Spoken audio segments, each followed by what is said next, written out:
Hey everybody. Hope you guys are relaxing. You got your shoes off.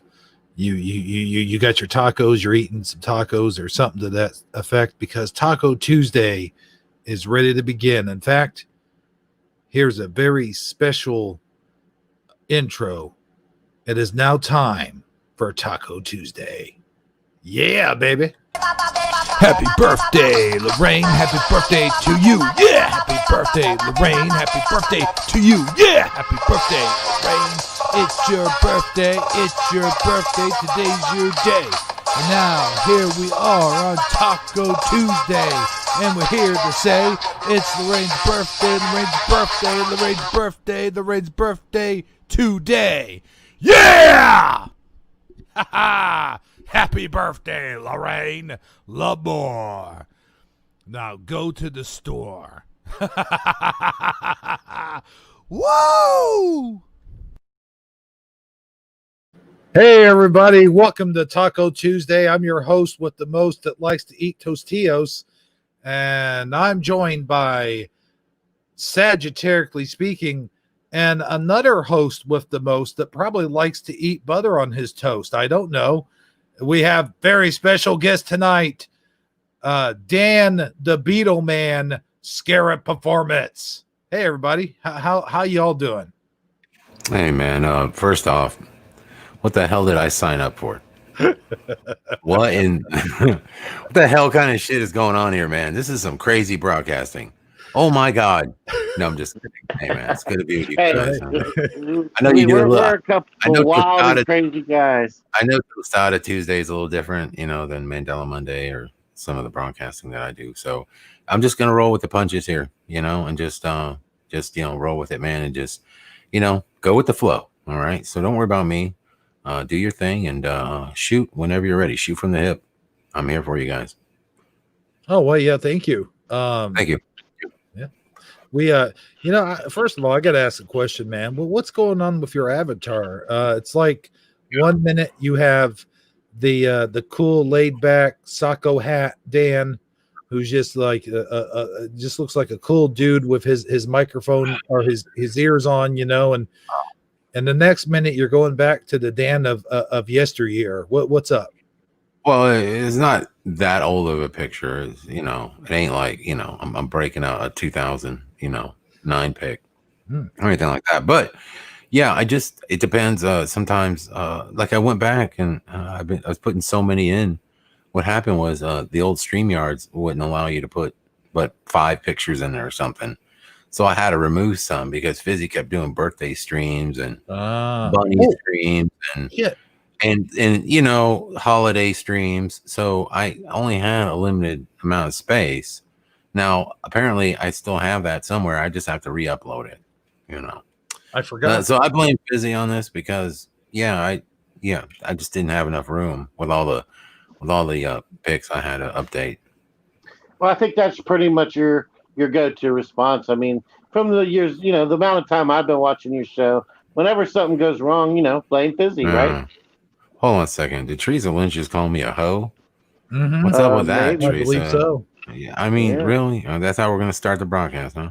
Yeah. All right. Hey, man, look, it's okay. That's fine. You know what? I feel like this should be an honest broadcast. Your true feelings should come out here. Why not? Just let it hang.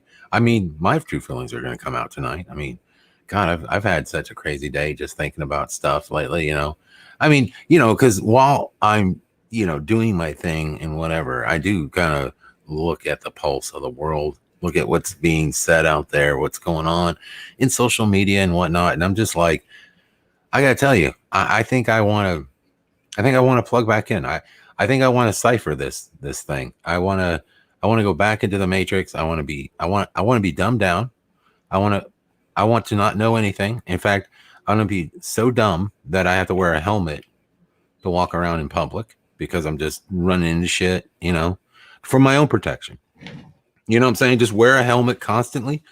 And I want to just TVs and, just like be thinking about that new car I want to buy. And, I just don't want to be awake anymore. I'm done.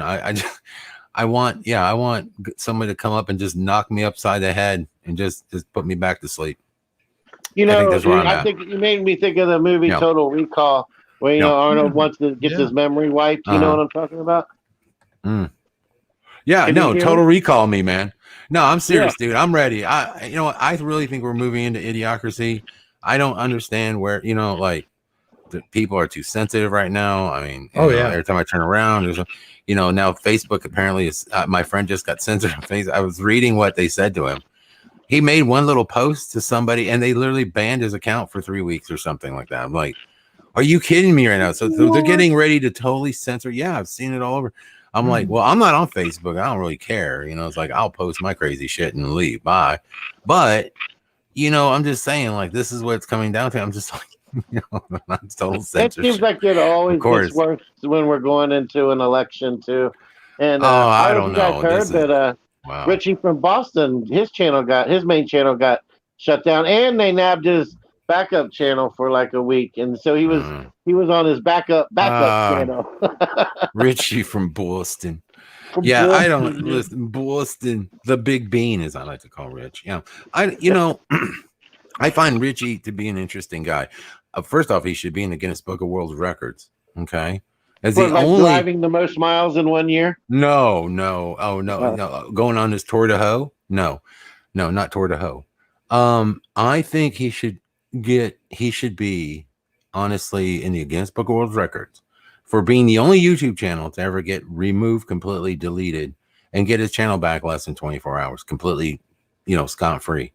Like, I don't know how he pulled that off. To this day, I don't know how he pulled that off because I've never seen anybody come back. He literally was resurrected from the dead. I mean, he pulled off something only Jesus has done. Okay. And he did it faster. He did it faster than Jesus. And so all I'm saying is he must be the YouTube Messiah.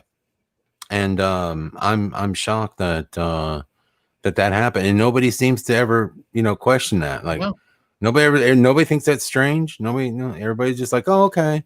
Yeah, have you ever had him on your show before? I'm just curious, or done a live interview with him or anything? No, apparently I've had people around me that knew him, that met him in person, and didn't convey to me that they knew Richie, but whatever. I mean, I've seen him on that's Brian a show Staley's for channel before. Yeah. Oh yeah, he just came out of the woodwork one day. He just espoused the greatness of Staley, and I was weird. No, I mean, at that time he never even was really into the Mandela effect, but then all of a sudden one day, I don't know if we shifted or something, but he was really into it, and he was just like, man, that Brian Staley is great. You guys got to see this dude's channel. Holy shit. Yeah. So there was that, and apparently it went from there, and then I think what happened was when YouTube shut him down, he called up the customer service. He said, well, either shut me down or don't, and then they just chose don't. So shut me down or don't. Yeah, well, yeah, give them an option. They'll be like, well, we'll shut you down. Yeah, I mean, I don't really push the YouTube, authority too much. I mean, I'm whatever. I play within the rules enough to stay alive, and they can and of course they censor the shit out of me, But whatever. I mean, I do what I do. It's okay. I know I'm not a darling of the internal structure of YouTube. They don't. I mean, they tried to recruit me in there, and I just told them no thanks. I think I would rather I'd rather keep my soul and not sell it out to you. Did YouTube devils. They invited you to come hang out on the checkered floor, huh? And you chose not to? Yeah. Oh sure. I got calls from New York, and I had little messages sent my way, and we really like your stuff, and you just got to stop talking about. I don't know. There was somebody on my broadcast that went on. I mean, I don't censor anybody, so whatever they want to talk about. I think I had Star Gods on or something, and he went off about the Jews, and you can't talk about the Jewish. You can't. So of course he has a thing. He'll tell you. Well, he likes to, people have their niches, whatever. So anyway, he went off. It's like, okay. So then I got an email. Well, we really like your stuff, but you have people on that talk about the Jews, and that's not really going to be good, Dan. And I'm like, oh, okay. All right. Well, I guess you can't talk about things that they do. I guess, that's the thing. But that's a big no-no. So, whatever. I don't really get into it too much because whatever. I mean, I'll go in. I don't think it's any one group anyway. I've never believed it was. I always think it's like, there's many heads to the snake. You know what I mean? I mean, yeah. I'm sure, like I told people before, I'm sure there's a lot of people involved in this. It's not just one group of people, that's involved in the deception, I'm sure. Oh, yeah. Plenty. There's plenty of blame to go around. Okay. And besides, it is what it is. So, there was that. And, yeah, but no, I had them. You were doing, what's up? I was looking through your old library earlier today because I was going to play clips, but I never actually found any one in particular that I wanted to play. I got sidetracked because I had a delivery come. But the point where I'm trying to get at is that I noticed there was a point when you were guest spotting on a television program as well, if I'm not mistaken. Yeah, early on, I was invited to the Camelot TV network. That's right. Why me? Wow. I have no idea. Because I don't know what. Yeah, I did a Camelot spot. I did. I was there with the Camelot crew and everything. Yeah, I think you were with Rachel back then, right? I was with no, I didn't know anybody really. I might have known. Let me think. Who was I doing stuff with? At that point in time, it was early Dan. That was like way early Dan. I was pretty much doing it all alone at that point. The first time I'd ever done any live anything. Well, that is the only broadcast where you can actually see yours truly live, on camera. That's the only camera thing I've ever done. Gotcha. And I never actually, I saw it in there, and you had mentioned that you were the one I was listening to. You said I'm going to be on there, the Project Camelot next week. I didn't actually get around to clicking on the Project Camelot, so I'll have to go check that out. Yeah. Yeah. Oh, yeah. It's pretty interesting. I met Matt, Quantum of Conscience there, him and I. And me and him were both kind of like, we didn't really get a chance to speak. There was this one guy named, it was JD. JD was, I think he was from Britain, England, whatever. He was, talking a lot about the Mandela effect. And his whole spin on it was a Nazi deception.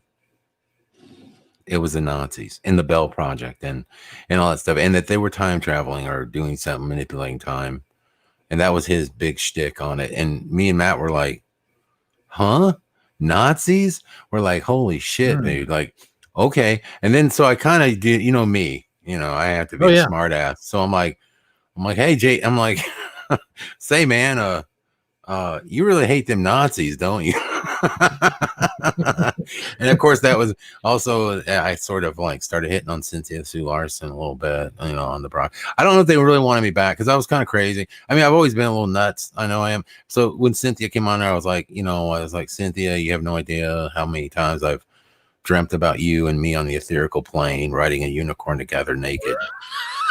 I don't know what Cynthia thought of me. She probably thought I was effing crazy, right? But I think she likes me. I think she knows my humor. She just smiles a lot. She just does that thing where she's like, "Don't let me." She's like, "You know what, Dan? Don't. You're gonna make me rep out. Don't make me do it." Oh, speaking of rip out, what's up? Like, okay, so is that the one that has the never mind. I just know that whenever a woman uses three names, there's something unique about her. That either means she's it means she's like, some prominent chick, or she's a serial killer. I'm trying to think, right? Doesn't that usually, don't those serial killers always have three names? I mean, is that the one that was on Suso? Like she did I don't know, maybe she knows us all because she met us up there in over there when we were indoctrinated and taken to the bunker in Ketchum, Idaho. Yeah, we're taken down to the bowels of the Illuminati hideout and, did the ritual. I mean, Wow, was that out loud? I didn't mean to say it. No, actually, no. I'll tell you.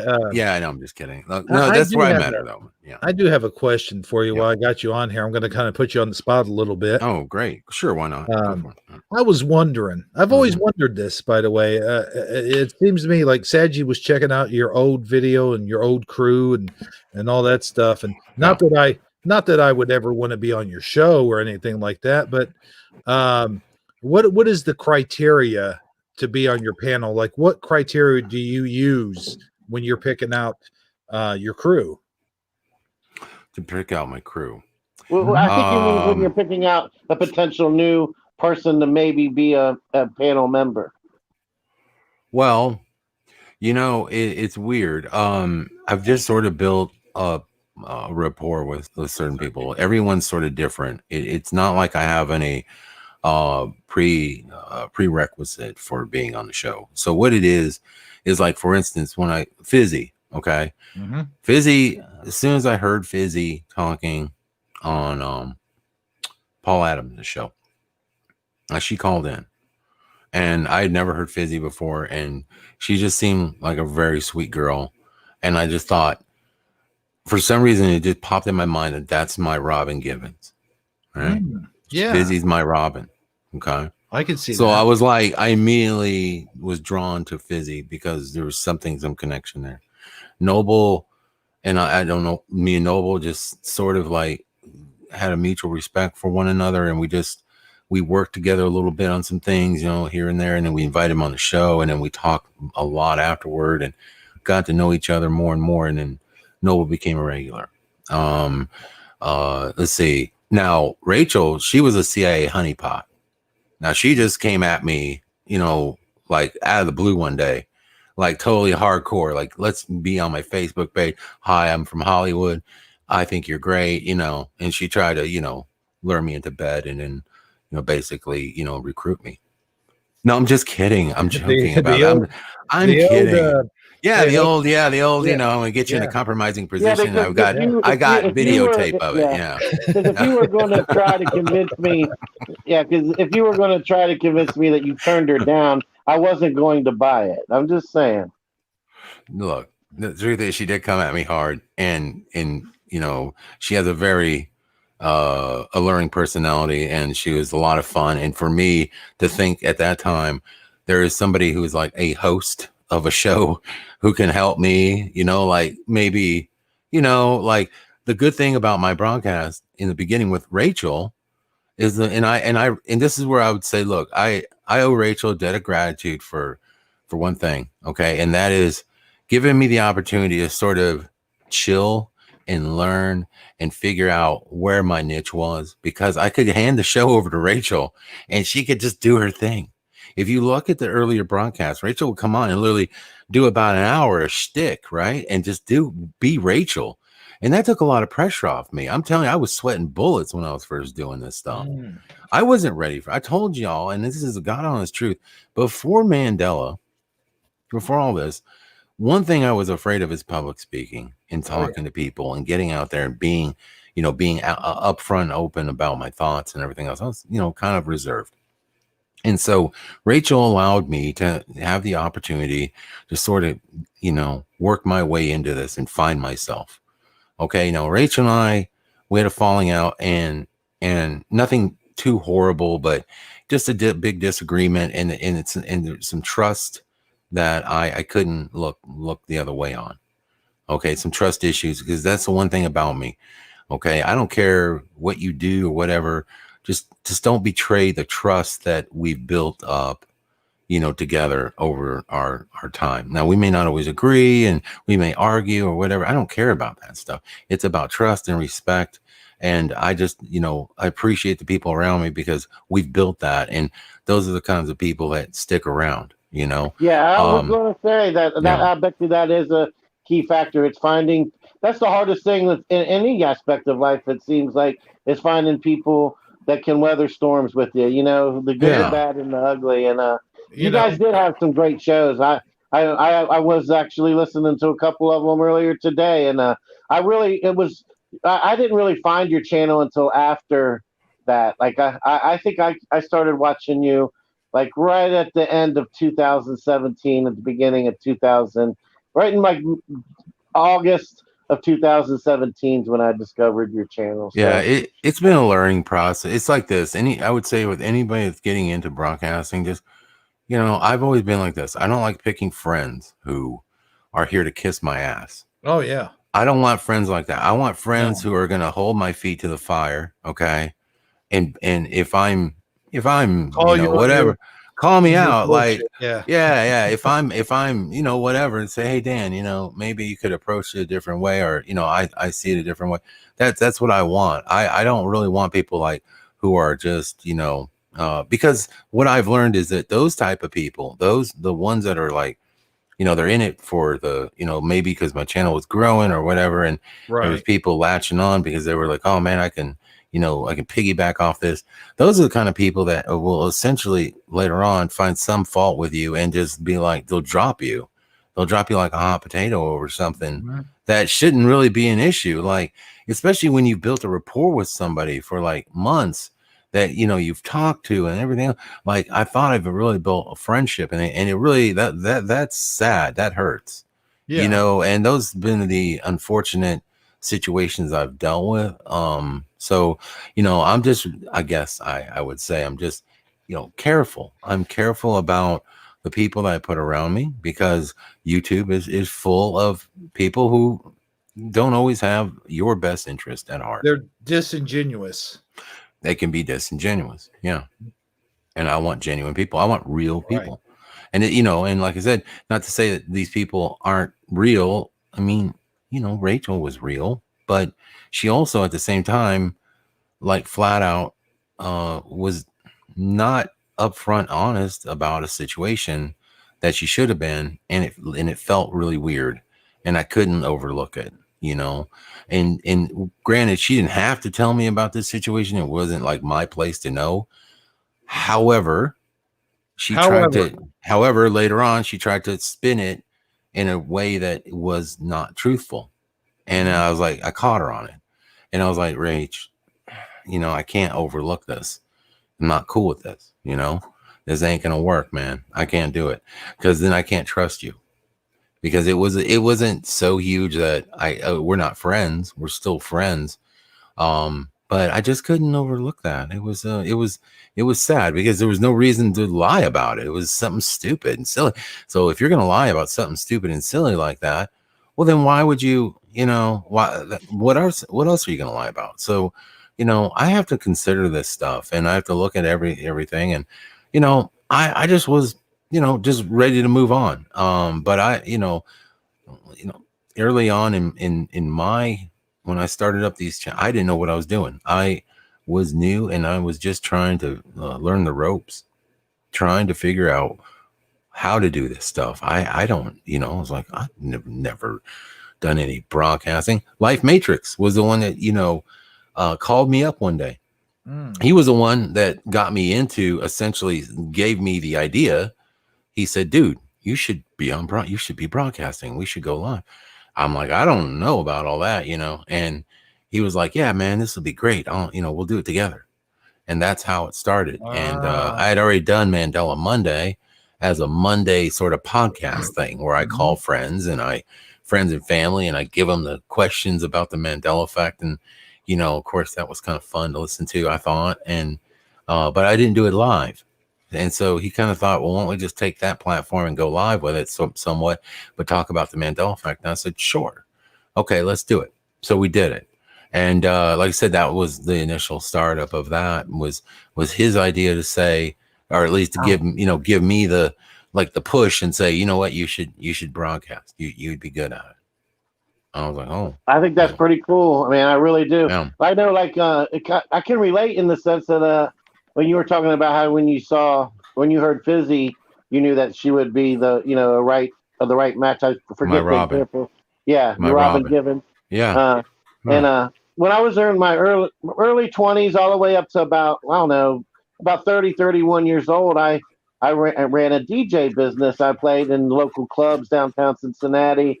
I really had kind of made a name for myself. I was booked a lot. I stayed busy. I could practically just make a living off of DJing. So I was used to performing and, being on a microphone and things of that nature. But on the other side, I was really, as much as I was always in the clubs playing records, hanging out, at the parties and stuff, I was really a big nerd. When I wasn't doing that, I was listening to talk radio and like doing listening to late night, talk shows like Coast to Coast and stuff like that, Sure. And then I got on YouTube and I found your channel and I was listening to a couple other things. I was sitting there thinking, man, I would really like to do a podcast. I just don't know. I need to find the right person that I can bounce off of with. That me and that person's personality will really kind of work well together. Blah blah blah. And then I stumbled across Hebro's channel because you had posted one of his Mandela family community videos on one day. You were sharing it or talking about it. So I subscribed to his channel and he had went live. It was him and Armor and I think some other guy. They were doing like a live stream or whatever. And I just liked Hebro's personality. Like I had a feeling that him and I probably would work well together. I just had that gut feeling. I didn't really even know him very well. I barely knew him at all, except for what little bit I'd seen on his channel.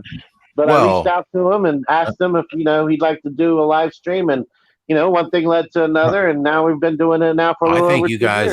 I think you guys are perfect for one another because you have very similar personalities that feed off one another, and you guys do a great job together. I mean, there's, what I'm saying, there's just certain people with certain, personality types that just seem to work, and you guys work good together, and there's no lie about that. I mean, it's God's honest truth, and I appreciate that. Yeah, absolutely, man. I got a great spin to that story. Is when me and Armor first started the Shifty Sunday, which, by the way, it was Armor's idea to call it Shifty Sunday. That's one thing. And then I was like, man, who do you think we should choose for a partner? He's like, I don't know. He's like, why don't you take it up with the Spirit? And I'm like, yeah, that's a great idea, So which is exactly what Armor would say. Right. So, and that's exactly what I did, man. I waited and I asked and then all of a sudden Saji contacted me and it was like, oh, that's definitely, if that's not the Spirit telling me who should be my broadcast partner on the show, then I don't know what is. I mean, that was definitely synchronicity, if you will, if anything else. Mm-hmm. Yeah, no, that's awesome, man. And that's there you go, and that's like I said, with Fizzy and stuff, that's when I knew, I was like, man, I don't know. I just thought, I knew she was shy and all that at first, but I knew she'd be perfect because she does just, so when she does speak, she comes up with the funniest stuff sometimes that just, it just makes me laugh. I've got to say, Dan, how you said that me and Saji have a good chemistry together. I got to say, you and Fizzy have a really good chemistry together, and you guys kind of play off each other, and in a way, she kind of like keeps you in check, man. Like when you start getting a little bit too, I know. No, it's true, and it works good, and early on, I had like I said, I had a lot of people working with me. Like, think about back in the day, Jesse was with me for a little bit, and so was Angela, and can't forget those two, and it was a lot of fun. I remember when I used to broadcast, it was so cool. I remember we would do a broadcast, and it was like, streaming on YouTube is sort of a new thing, and I kind of caught it right as it started becoming sort of popular for a lot of people to start streaming shows instead of just putting out videos. At the time, remember, YouTube was all about mostly videos. There was people doing streams, but not a lot. And then all of a sudden, podcasting got kind of popular.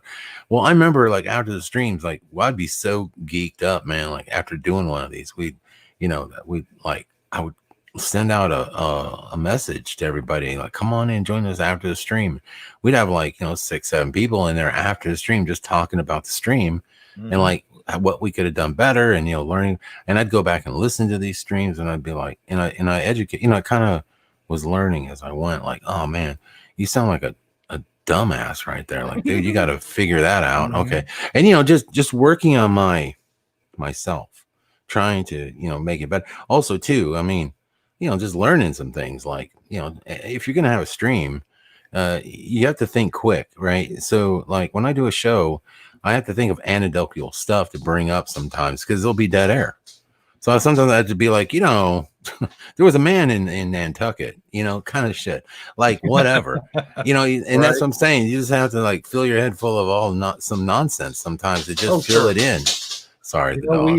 Sorry. Yeah, but that's what I'm talking about. So it's just things I learned, just listening to myself and trying to get better at what I do. I'll tell you what though, getting off the subject a little bit and getting back to that whole avatar thing, here's a little funny factoid you probably didn't know is that for the longest time I thought that thing on your head was like a crash helmet. Yeah, well.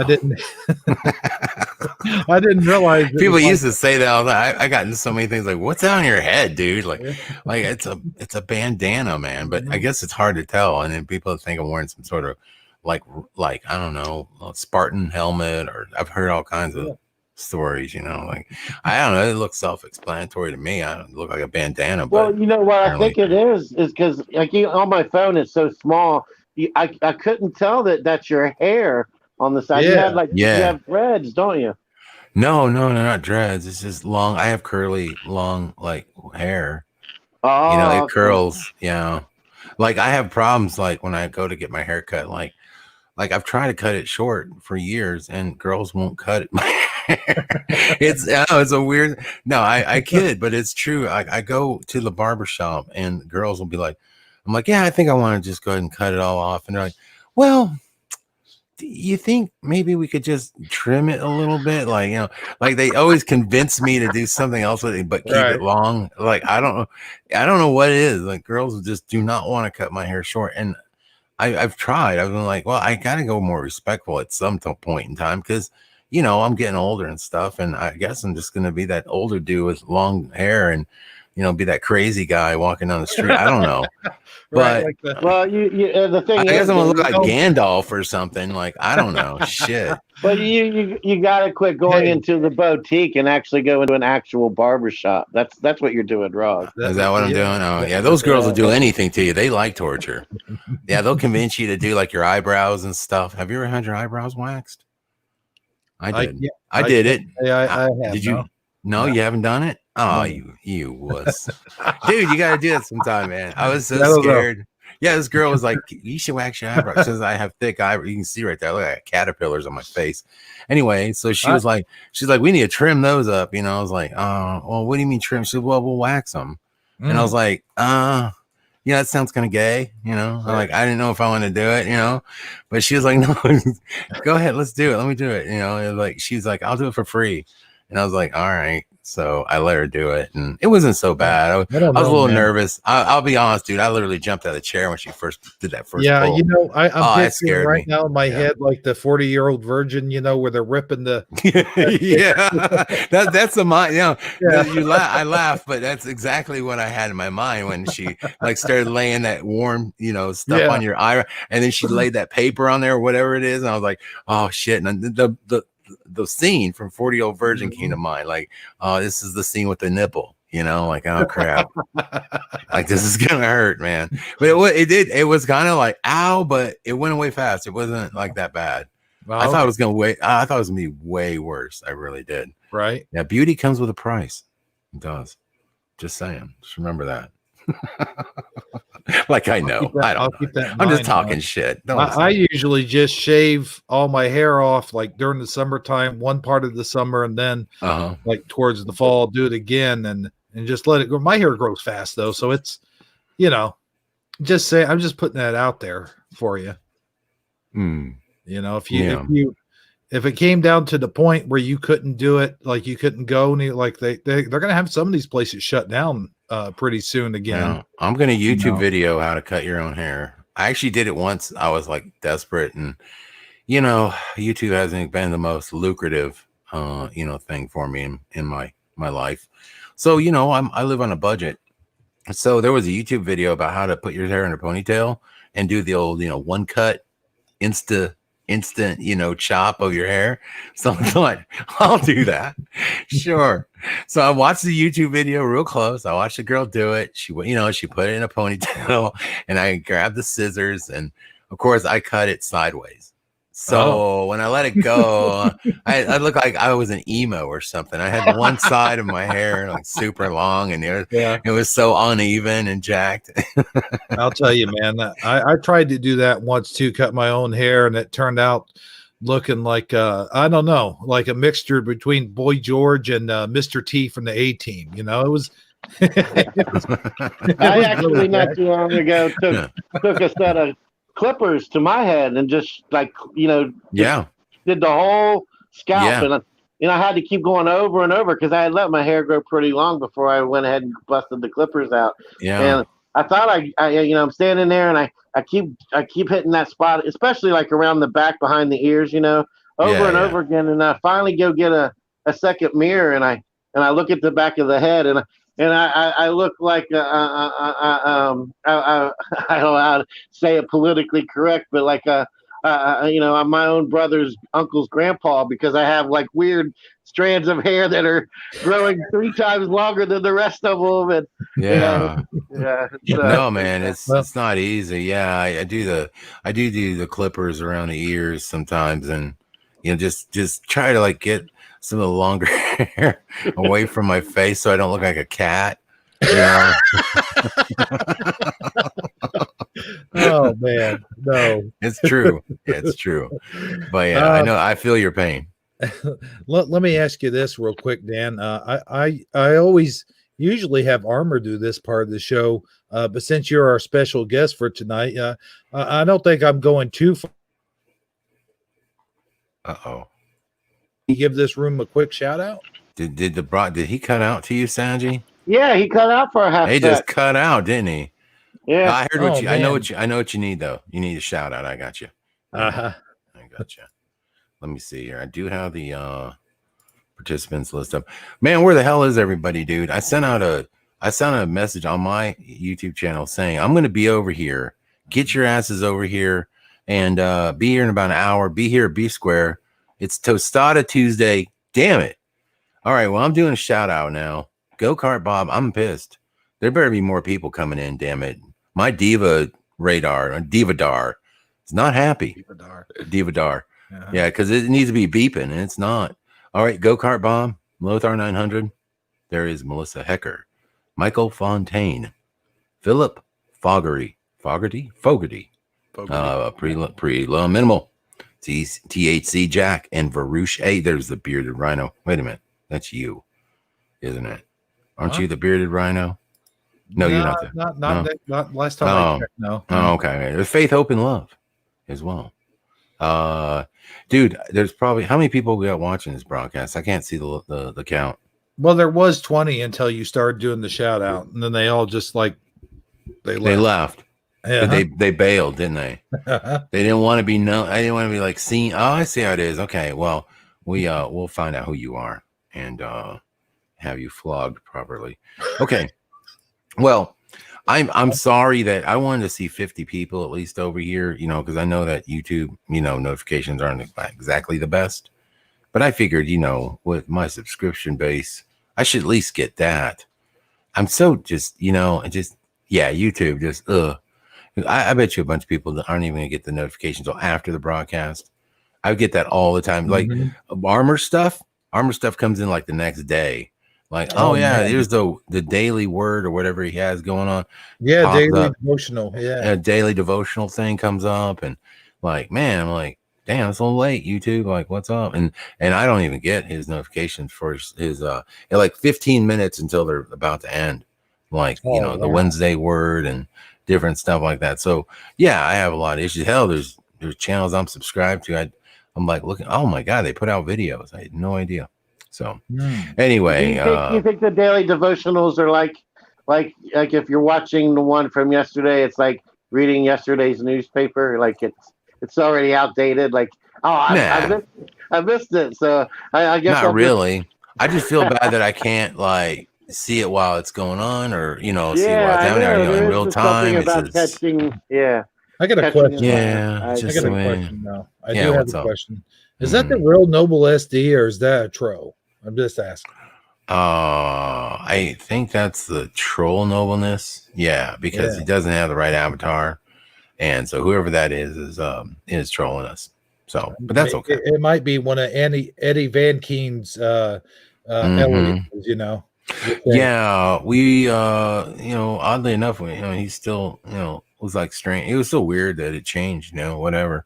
Fizzy told him how to do it. Yeah, Fizzy told him after the broadcast. She's like, here's how you do it and change it back. It's no big deal. And so I think he'll probably change it back, or if he hasn't by now, he will. So we'll see. We'll see what's up with that. It is weird though. I don't know why it changed. All right, so here I got something I want us to talk about, guys. All right. Hold on. Let me put my serious cap on. Okay, right. I'm ready. Let's go. All right. This is the conspiracy theory of all conspiracy theories. Conspiracy theory on this show? We're all familiar with, there's nothing new under the sun mentality. And, I'm a heavy subscriber to that theory until I came across this conspiracy theory. And it really blew my mind. And I think we need to talk about it. It's kind of a big deal. Okay. What do you got? All right. Hebrew, you're going to have to go into your Shifty Sunday. I think it's the most recent thing I shared with you. There's a link to the actual web page that hosts that tells us the details of what this theory is and how it got started. And then there's a couple images there, but apparently pigeons aren't real. Oh, come on, man. You're gonna start. No, come on, dude. That was the one that came out like what?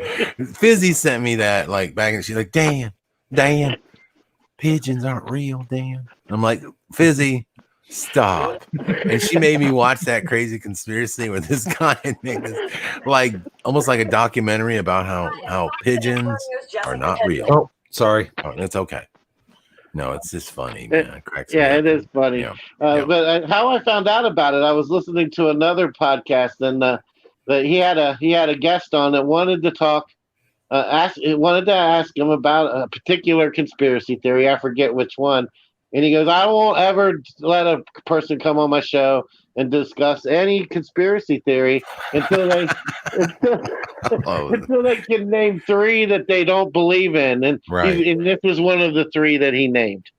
So yeah, this is what they believe is going on with the pigeon. Yeah, I heard. Yeah, the pigeons are actually government controlled drones. Yes, to spy on us. Yeah, all pigeons. Yeah, but if that were the truth, why do they congregate on statues? If that were, wouldn't they be in the most obscure locations? Peering into your window, checking on you. You just never see them like they're being curious or something. You just think they're curious. Yeah. However, they are used for sending messages, even back into the early 1800s. And I don't know of any other bird that can carry a carrier pigeons, that you can attach a message and have it delivered. Well, that's because they're pigeon brained. It was easy to convince them to go a certain, way and, just go back and forth. I mean, other birds would just be like, I'm free. Peace out. Your message will never be found type of thing. You couldn't put that on a vulture or something like that. The vulture would be like, oh, wait, I got to stop here and eat. Yeah, click on the link, Hebrew, the actual link right above those images. What do you mean? There's a link. Okay. Right above those 2 images. Oh, okay. Let me go ahead and get over here. I know this is your favorite part of the show, by the way. Oh yeah, definitely. This tells us the story behind what the logic is behind the theory. There's a little bit. It's a little bit more detailed and intricate than I would have imagined. Somebody actually took the time to put some thought into it. What are we looking at here? Oh, the pigeons aren't real. Now, is this pigeons are not real.co.uk? Okay. Well, okay. Good website here. All right. I'm sure it's chock full of interesting information. Yeah, go over to let's see. Yeah, scroll down a little bit. Yeah, here it is. Okay. It was we'll go okay, that's good right there. It was 1987. Britain was reeling from dozens of IRA attacks in both Northern Ireland and mainland Britain. Prime Minister Margaret Thatcher vowed to do whatever it would take to end the carnage. Carnage. Is that what it is? Carnage. Thank you. All right. As the violence continued unabated, Thatcher confided her concerns in U.S. President Ronald Reagan during a secret meeting in Washington, D.C. Of course. Sensing the importance of this, the American leader divulged his own tactic for getting dirt on suspected communists, jihad terrorists, anti-war pressers, and anyone else who damn hippies. Yeah. Yeah, damn. And anyone else who was thought to threaten the U.S. order. The answer: pigeons. Yes, pigeons, but not real pigeons. Biotechnology surveillance drones harnessing the power of the pigeon, designed by the government to look, walk, and squawk just like real pigeons. So, I'm not. Yeah, I don't know, guys. What do you think? Black Ops at its finest, right here. Yeah. Yes, totally. I you know what? You might have convinced me. Maybe those damn pigeons are not what we think they are. Yeah, but I'm never going to look at pigeons the same ever again. Well, it's kind of like the the conspiracy. I would definitely put this on the questionable conspiracy list, as well as the stationary planes. That was funny too. Guy. We covered that once. Yeah. Planes that don't move; they just float in the sky. Yeah. Oddly enough, you're in a moving vehicle, and it's kind of like perspective. Actually, I think how this works. The guy showed because he made a plane stationary in the sky with his camera next to a tree, and it stayed there. And it's just like he's walking, and he just kept moving the camera, so this plane appeared in the same point of reference. See. So it you know what? I actually did a little bit of digging into it myself. I came across it, and I did some really some journalistic research, and I got the flight manifest from each one of those planes that they filmed being motionless, and apparently David Blaine came up on each one of those flight manifests. So, David Blaine. Yeah. So. Yeah. Whatever happens to these guys, you would think that they're all their illusionist type stuff, they would just keep getting better and better and better in it. I don't know. Can David Blaine? Is there another block of ice or something he can put himself in, or I don't know, hang himself from a cage, or I don't know what's he gonna pull next? He always does those. He loves those. Remember when David Copperfield made the Statue of Liberty disappear? Yeah. Now, how are you going to ever top that? I mean, he walked through the Great Wall of China, dude. Oh, that was pretty. Yeah. I remember. Did you see that one where we went through the wall, Great Wall of China? Yeah. I think I've seen that. Yeah. I think I know. I remember the Statue of Liberty disappearing, but I thought that was Angel Mind Freak. Oh no, it wasn't. Oh, that guy. Yeah, they all do some weird stuff.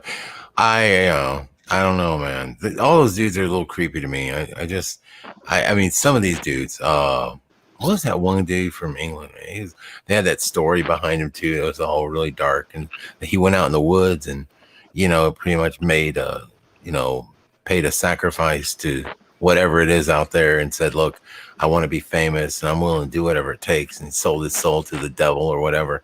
It does seem like the street magicians even more so have a weird goth presence. Like, why isn't there never just a good old fashioned clean cut, wearing a top hat with a cane magician anymore? pulling pigeons out of the top hat type thing, or doves or something like that. Yeah, you don't really see those tricks anymore. It's more, let's make stuff levitate. I will say this, man. Who knows? I've never seen this stuff up close. Although I was in Vegas once, where I saw this magician at it was at a little gathering there on the old strip there in Vegas. I went down there and there was like maybe 10 people there, and the turnout wasn't very good. You had to buy a drink to see the guy, right? So whatever. So I bought the drink and I sat down, and there just wasn't anybody there. So he's like, look, I'm going to show y'all something. Come real close. And he let us like literally get around him, man, like around the table. And he stood there and did these card tricks in front of us, man. And it was damn. I mean, I was impressed. I was watching. I don't know how to sleight of hand, whatever it is. Mm-hmm. I don't know, man. But there was some serious effery going on there, right? It was pretty amazing to see what these guys. And of course, you know, he was pulling out all the stops because it was just a small gathering anyway. So he was, and we were like really involved in it. And I think he felt some sort of like, you know, union, you know, having that many people, you know, just kind of just sort of a small gathering, you know, watching him. And so I think he was doing a little bit more stuff or whatever, just to really ooh and ah us, right? Make the best out of it. Yeah. And because, you know, it's stuff that it was so up front and close, you know, I was like, damn, dude, how are you getting away with this? We're right here. I mean, it was pretty bizarre. I'll tell you what, yeah, there's something going on with that stuff, man. I think, you know, I don't know what's up with it. Is it, you know, dark? Is it something that you have to tap into? Forces out there that they say that, you know, these magicians take on a spirit guide that sort of helps them and stuff like that. I mean, we had that one guy that was on the X Factor or whatever, who had his buddy. What was his name? His spirit guide buddy, Damien or something like that. Yeah. He's like, yeah, he's my spirit guide. He's been with me since I'm a kid. And here's what we're going to show you right now. And he did some pretty amazing stuff on the, you know. Hey, guys, it was interesting. I did a magic trick just now. Did you guys notice? I made Saji's name disappear and I changed it to Bozo. Oh, okay. Yeah. Well, you know, I think right now, I don't know if you guys are familiar, but apparently with this whole pandemic thing going on right now is a great time to get, you know, to start your career in ventriloquism. Oh, really? Yeah, because you're wearing the mask, so you don't. You can really play it off like you're an expert, like in no time. My Yoda puppet. Yeah. One with the Force you are. Yeah, you know, I could, you know, I think when we had Sandy on the show, I changed her name and changed Saji's name, and she's like, I'm like, be careful, man. You know, Dan might start doing that to you guys. She's like, I don't think Dan knows how to do that yet. So no, I never tried to no, I never tried to troll my own panel. Well, and I'm always the butt of the joke, by the way. I didn't know I could do that. Yeah, that's something. It's a newfound power I did not know I had. And you can change their avatars, by the way. No. Yeah. No way. Yeah, you can make them look like and be named whatever you so choose. See, that's really inciting the troll inside me. I'm thinking impure thoughts. Yes. But Dan, with great power comes great responsibility. Yeah, and I really worry about myself. That's why I stay off of Facebook and stuff like that, because, you know, I just found out that dragonflies, apparently the women dragonflies, will lay there sometimes and play dead so they don't have to mate. That is stuff like those kind of posts like that. My mind goes to places that it shouldn't. I don't know about mate. And I think of things to say. I think of like a dozen things I can say. Some to be a smart ass, some to, you know, whatever, but none of it's good. Yeah, none of it's appropriate for broadcasting, right? None of it's good. Well, right. I mean, it's just like I try to, you know, have some sort of semblance of, you know, like I don't know, just, you know, just try to be good out there a little bit, you know. Like I already cut up enough. I just see stuff like that and I'm just like, man, where I could take this and go somewhere with it, but you know, whatever I say, it's gonna, you know, it's gonna shock some people. So I just don't.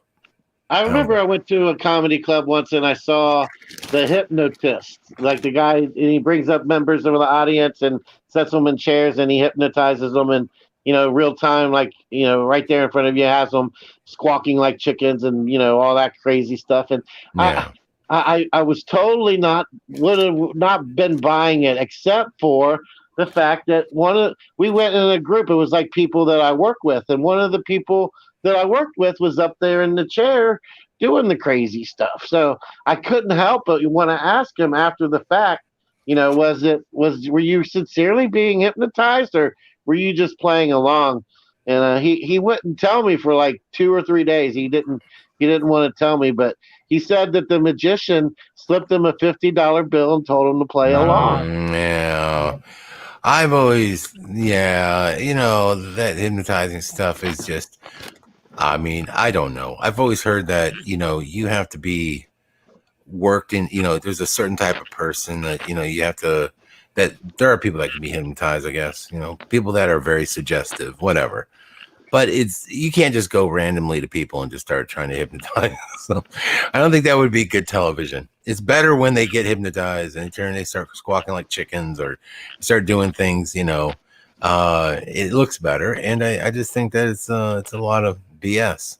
Yeah, I believe it is too. But he didn't want to tell me because he felt bad at it if he took the money, and then he told me like immediately that it would ruin like he would be doing dishonor to the magician, I guess, for his payoff, So I don't know. I just thought all that stuff is corny to me, man. Like even when I see those, I don't know what's that guy's name, man. Those dudes that do those, healings and stuff like that. And what was that one guy that dude? Kenneth Copeland.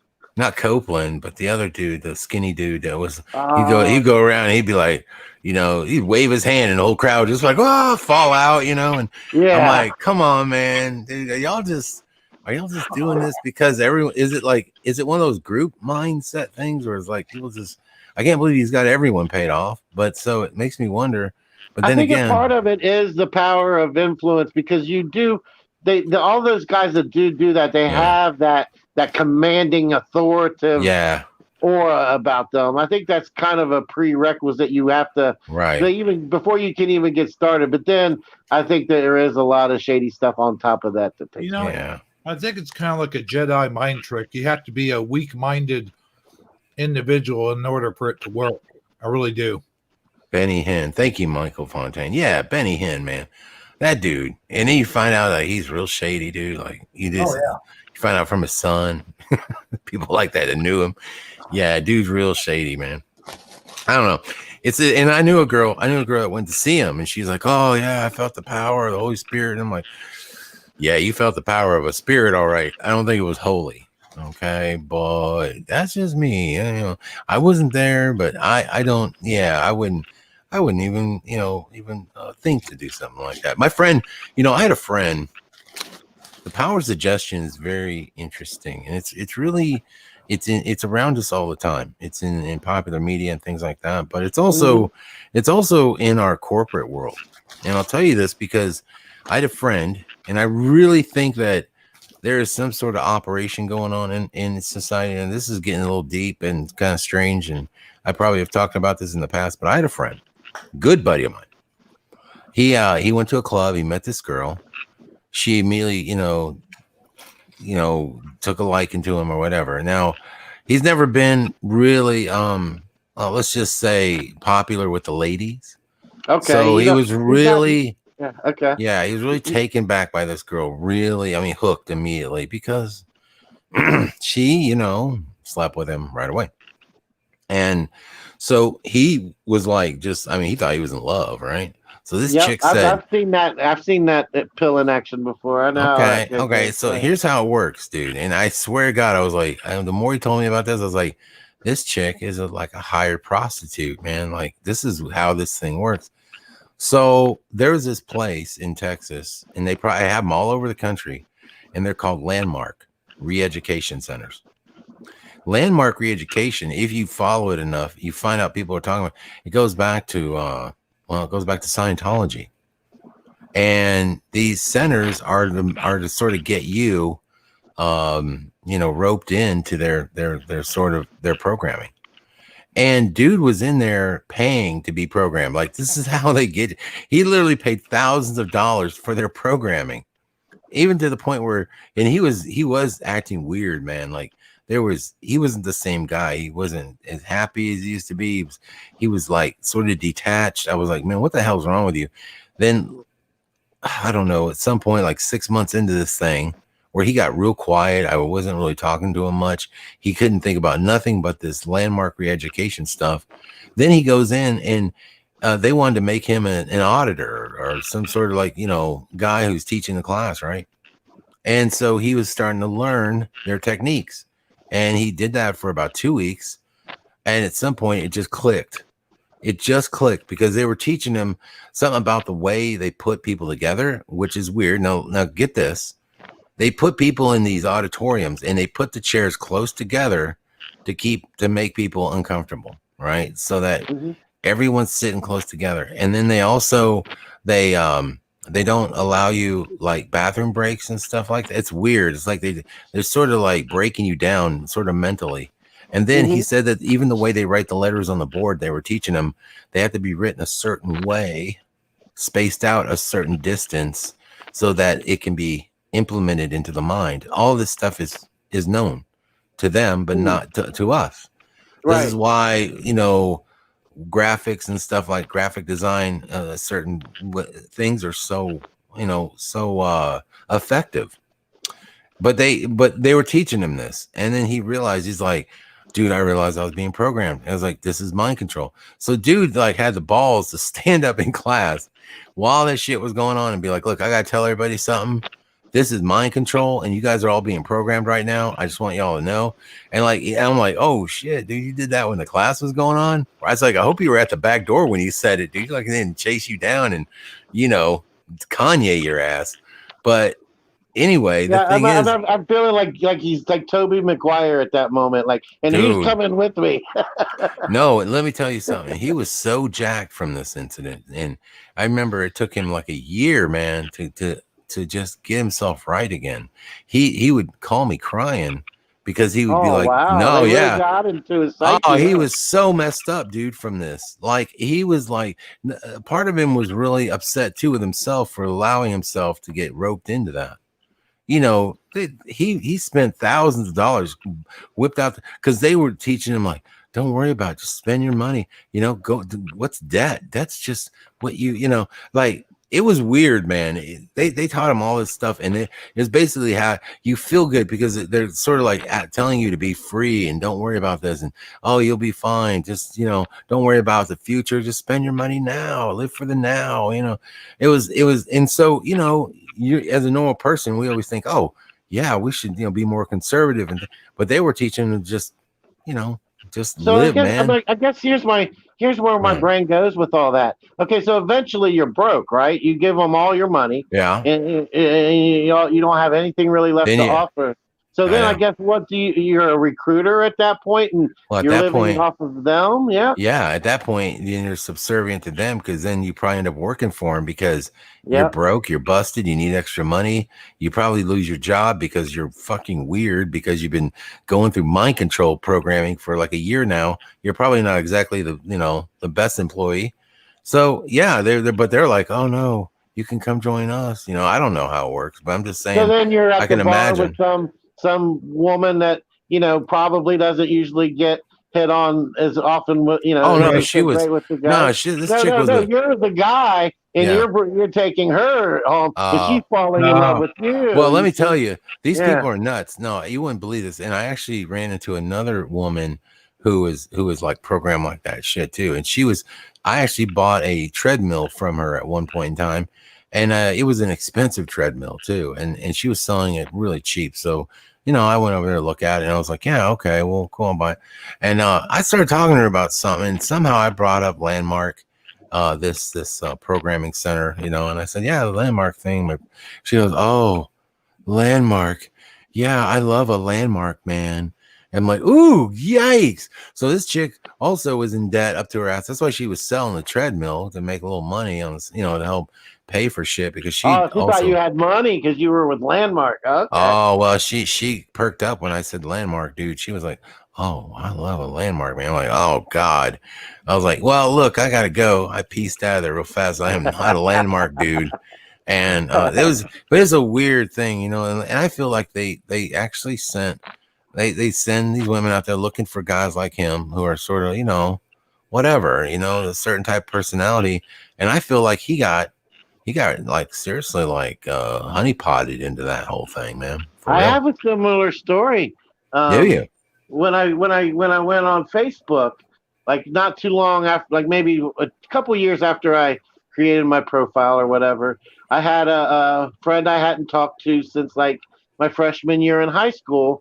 Friend request me, a female, and I hadn't talked to her since my freshman year in high school. We kind of dated, but at that age, you really don't. It's like one of those things where we never really got serious, but we kind of flirted with each other. There was something there, but it never really manifested into anything. And she friend requested me, and then no sooner than I accepted her friend request, she started chatting me up. And next thing you know, I gave her my actual phone number, and she's texting me, while I'm at work, and just like really like giving me way more attention than I'm expecting from somebody I haven't talked to in over 20, 30 years, Yeah. And then the next thing you know, she wants to go out on a date, but she's a member of a lodge. Like I'm going to use Eagles Lodge as an example, but I'm not going to actually name the name of it. Okay. Eastern Stars or something like that. Yeah, like the kind of like what is it? The Fred Flintstone is a member of one of those things. Yeah, oh, yeah, one of those. Oh, she's part of a girls' lodge. No, it was a unisex. It was a unisex. Yeah.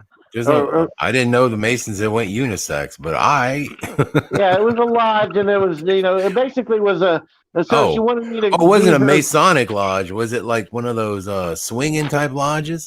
Yeah, well, I'm not 100% sure. She wanted me to meet her there. She was the treasurer. Of the lodge. Yeah. And so it looked like a regular bar when I walked in, but you can't get in unless you're a member or you're invited by a member, right? Oh. Oh my. Yeah. And I'm sitting there at the bar, and everybody's just so weird. Like it's like almost like the beginning of like one of those like scary movies or psychological. No, it's like the beginning of Blade, where they bring like the guy comes in and he's at the club and he's like, "Yeah, man, it's great music," but he's looking around, and everybody's mean mugging him, and he's thinking, all these people are a little strange, he gets this weird vibe. Then all of a sudden the blood comes out, down from the sprinkler system. That's when you know it's bad. I usually peace out when I see it's about the time I go. I'm out. Yeah, I'm out. Like later. I gotta go. Wow, look at the time. Yeah, I feel like prey. Like all of a sudden I just feel like prey. Like I'm being like the sharks are swimming around me. Yeah, And I came to the conclusion that this is why she was recruiting. She's trying, and while I'm there, she's trying to tell me all the great things about becoming a member here and this and that. I realized that there was a big ruse that she's trying to drum up some membership. Like, she thought I was a good candidate. Needless to say, once the reality of everything settled in and my discernment put it all together, I really felt played. You know what? Don't feel bad, bro. They're all around us all the time. I mean, Lorraine Sticky Lamore is part of a cake cult. So, I mean, what are you going to do? You just got to deal. You just got to roll with the punches, and we do your best. Have video documentation of this cake cult. Yeah, we do, but that shouldn't be. Yeah, we shouldn't. Yeah. No. Probably not. No. I mean, you don't think our audience has enough discernment to handle it? No. I don't have enough discernment to handle that. I will say this on it though, Lorraine. I did watch that video like about 5 times. Before and I will admit that he did. I actually watched him watch it 5 times. I couldn't. I looked away because I wanted to keep my innocence and purity. But here's what I will do. Yes. I will put the link in the chat for anybody. Put that in the description. Don't put that in the chat. There are people with children. There's nobody. I mean, no. And if anybody wants to go watch Lorraine's video, it's Celebrate with Cake. They're more than welcome to. I'll put it in just a few minutes. But I guess the powers that be here, I've decided against actually playing it on the show, Lorraine, and I do apologize.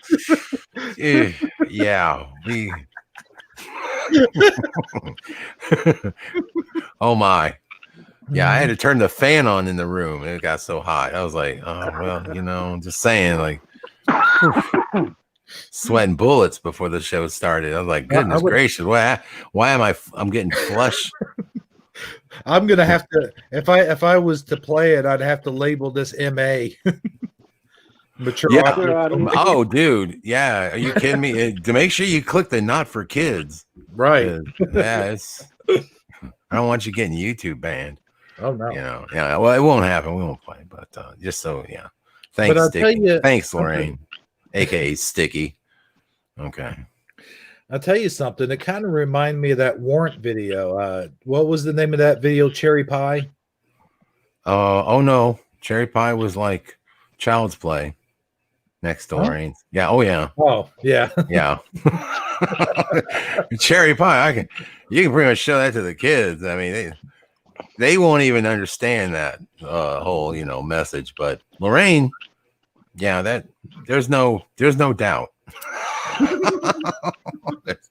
No doubt. There's nothing. No. So just saying, but that was interesting. But I'm just glad you ran that by us before we actually went on there. Oh yeah. I'll tell you what I will show that I haven't ran by you, by the way. Yeah. I'm going to kind of put you on the spot here and show you a video clip. It's about, how long is that video clip, Ted? About 9 minutes.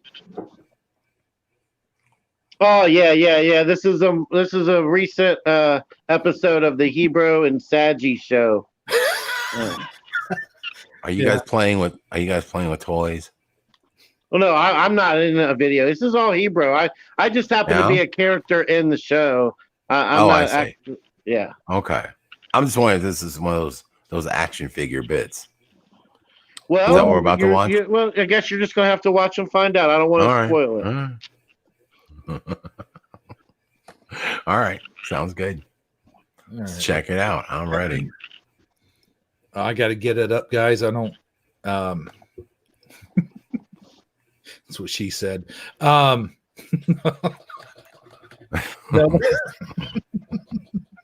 me.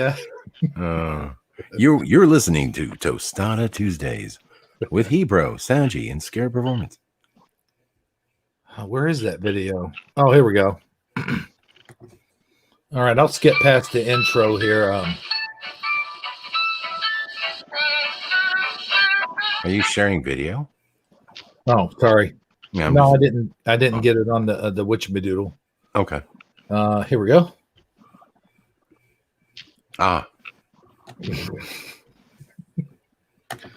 Yeah, already when you see the intro, you know what you're in for. Mm-hmm.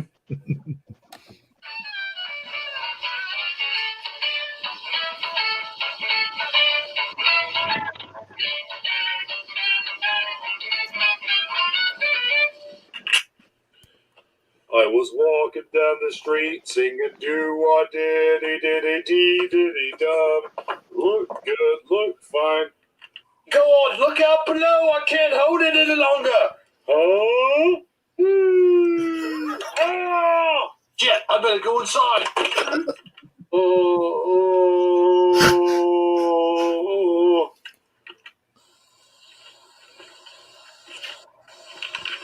Huh? Where the heck am I?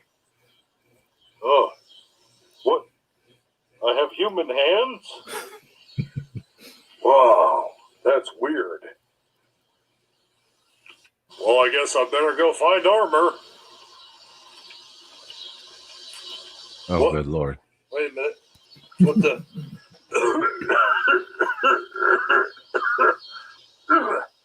What? Wait a minute. My voice. My voice has changed. Where the heck am I? Oh, man. My voice has changed. I'm in a weird world. Oh. Everything looks so blurry. Oh, my God. My voice has changed. I'm in a weird world. I've got to find armor. I got to find armor. Where the hell is armor? Ah. Good. Oh my God, dude.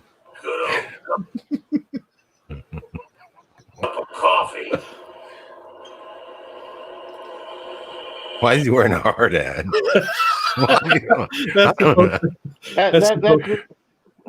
Is that how you picture Armor wearing a hard hat? Looking like one of the one of the village people. Right. Okay. No, it's actually supposed to be a helmet. You gotta use your. I'm sorry. I'll try to be more imaginative. It's his helmet of faith. Oh, helmet. Oh, yes. Okay. Wearing the armor. Gotcha. Okay. Yeah. Man, that's what I call coffee. I like my coffee black with no sugar. I guess I'll go get no sugar.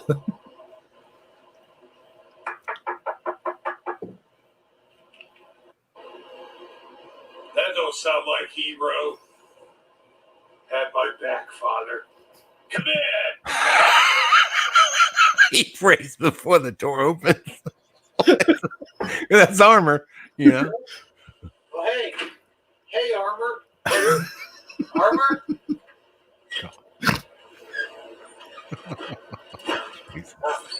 Sorry about that. Silly door. Hey, Armor, I gotta talk to you, man. I gotta talk to you. Oh, hey, Hebrew. I was just reading my Bible.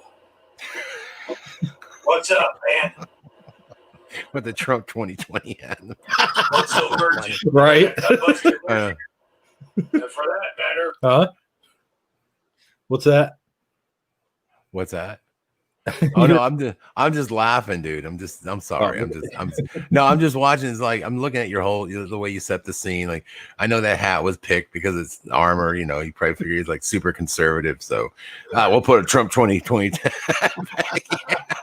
Yeah. Okay. All right. Sorry. Okay. Right, keep going. What the heck happened to your voice? It's this reality. This reality should not exist. My voice should not be like this. What's going on here? What are we going to do? I mean, look, I have human hands. I have a human face. I have a human body. I have a human everything. What are we going to do? Why are you so upset for, Hebrew? Just sit there. Just calm down. It's not as bad as it seems. It says right here in the Bible, and the Lord spoke unto Moses, saying, command the children of Israel, and say unto them, when ye come into the land of Canaan, this is the land that shall fall unto you for an inheritance, even though the land of Canaan, very reality will change, and things will happen, and quarter-size hell shall come down from the sky. What is this? Oh my goodness, my Bible has changed. You're right, Hebrew. We gotta go fight.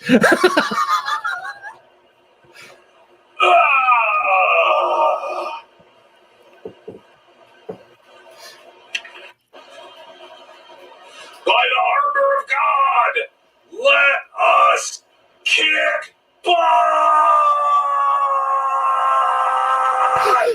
Whoa. Calm down there, Armor. I know you're upset. I know the Bible has changed.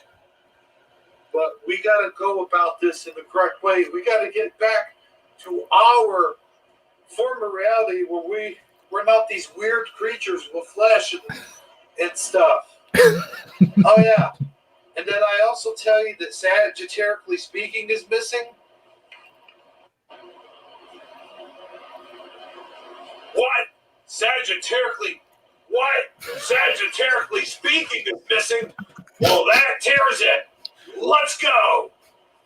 I was walking down the street. I was feeling the beat. I was saying hello to every girl that I meet. Yeah, I'd say yeah. I'm Sagittarially speaking, baby. That sounds pretty good. I think I'll write that down. Saggy, what you doing? Hey, Saggy. Sandy, how you doing, buddy? Hey, Hebrew. Hey, Armor Up. Hebrew, how come your voice is different? I don't get it. I mean, you know, what happened to your voice to make it so different? What do you mean? What do you mean? What do I mean? What do you mean? What do I mean? What do you mean? What do you mean? What do I mean? What do you mean by saying what do I mean? Your voice, I mean, it used to be deep, like real deep. Oh yeah, that. Well, you see, there was the, then I have no idea. Hey, bro, you're so funny. Guys, I think I see the portal approaching on yonder. Yonder. Up that way. Oh my God, Armor, you're right. Ah! We better get towards it. Hey, bro. I gotta tell you, take the Sword of Power. You'll need it on your journey. You'll need it on your journey. Thank you, Armor. You really are a true friend to the end. I must get going, for the portal awaits. The portal awaits. Goodbye, Hebrew. I wish you well, my good friend. Hey, Armor, I got this really cool rap song. Hey, party people. Oh, good Lord. What did I miss? Here we go. Yeah, that is supposed to. Yeah. I was wondering when I was gonna make my cameo appearance. But, yeah, I knew it was coming. I was like, I'm like watching the video time. I'm like, oh God, we only got 1 minute left. Come on, we can get through this, dude. We can, and I don't have to be in this video. And yeah. No. It was like, don't. Okay, you back it up about 5 seconds, Hebrew, so we can see the whole thing. Oh yeah, what do you mean? So Dan's part, back it up about 5 seconds on the video. Oh, okay. Hebrew went through. Yeah. Wait. What did I miss? Hebrew went through one of his stupid portals again. I gave him a fake plastic sword. Oh, well, what are you gonna do? Hey, you want to play World of Warships, brother? Sounds good to me. That's cool, brother. Oh, Jesus, give me the strength. Oh, yeah, I get to the portal.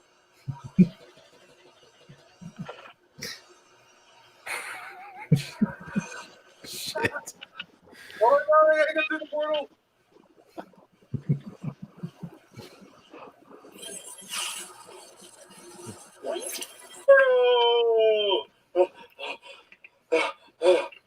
Oh, man.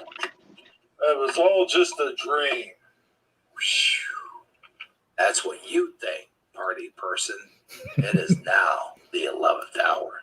Do you know where your reality is? Oh my God, no! OMG. My first question is, Okay.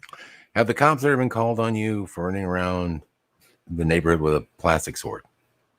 No. No, I just wondering like they've ever shown up, just because I mean, a grown man walking around with a big plastic sword is, I don't know. That's a red flag. I mean, if I saw that in my neighborhood, I might be a little concerned, for the person. But you got to keep in mind he's lived there a really long time, Dan. His neighbors are very familiar with him and his antics. Yes, of course. No, that was it's quite interesting. I would say pretty entertaining. I enjoyed the special effect portal effect.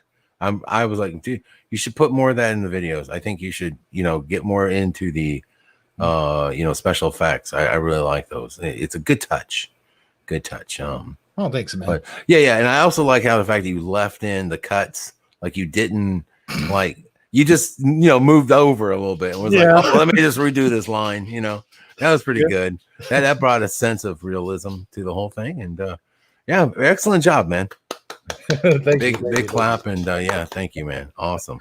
And I knew at some point I was like, yeah, I really did. I was watching the counter. I'll be honest. I was like, this I might be all right. I might be able to get through this without them invoking me into the program somehow. But yeah, no, I wasn't that lucky. No. I mean, has he ever brought you on, showed you a clip, and then it not have you in it? I mean, why would this time be any different, right? I don't know. I thought maybe it was more focused on armor. I was thinking, oh, okay, they're just making fun of armor. I was still holding out hope. There was a little bit of that still there, and because we were down to almost like a minute left, and I thought, yeah, it's just all about. Of course, they want me to watch it because armor's in it. Not so much. All right, cool enough. All right, guys. So now I know Sanji, you had some questions for me. Mm-hmm. You want to get into? You want to go through the list? Say again.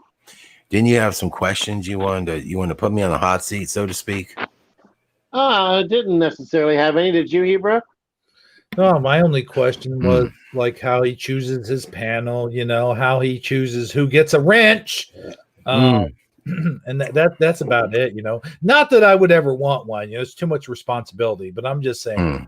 Well, actually, I've always been leery of the people who request wrenches. To me, as the conspiracy theorist, I'm always like, why do you want a wrench so bad?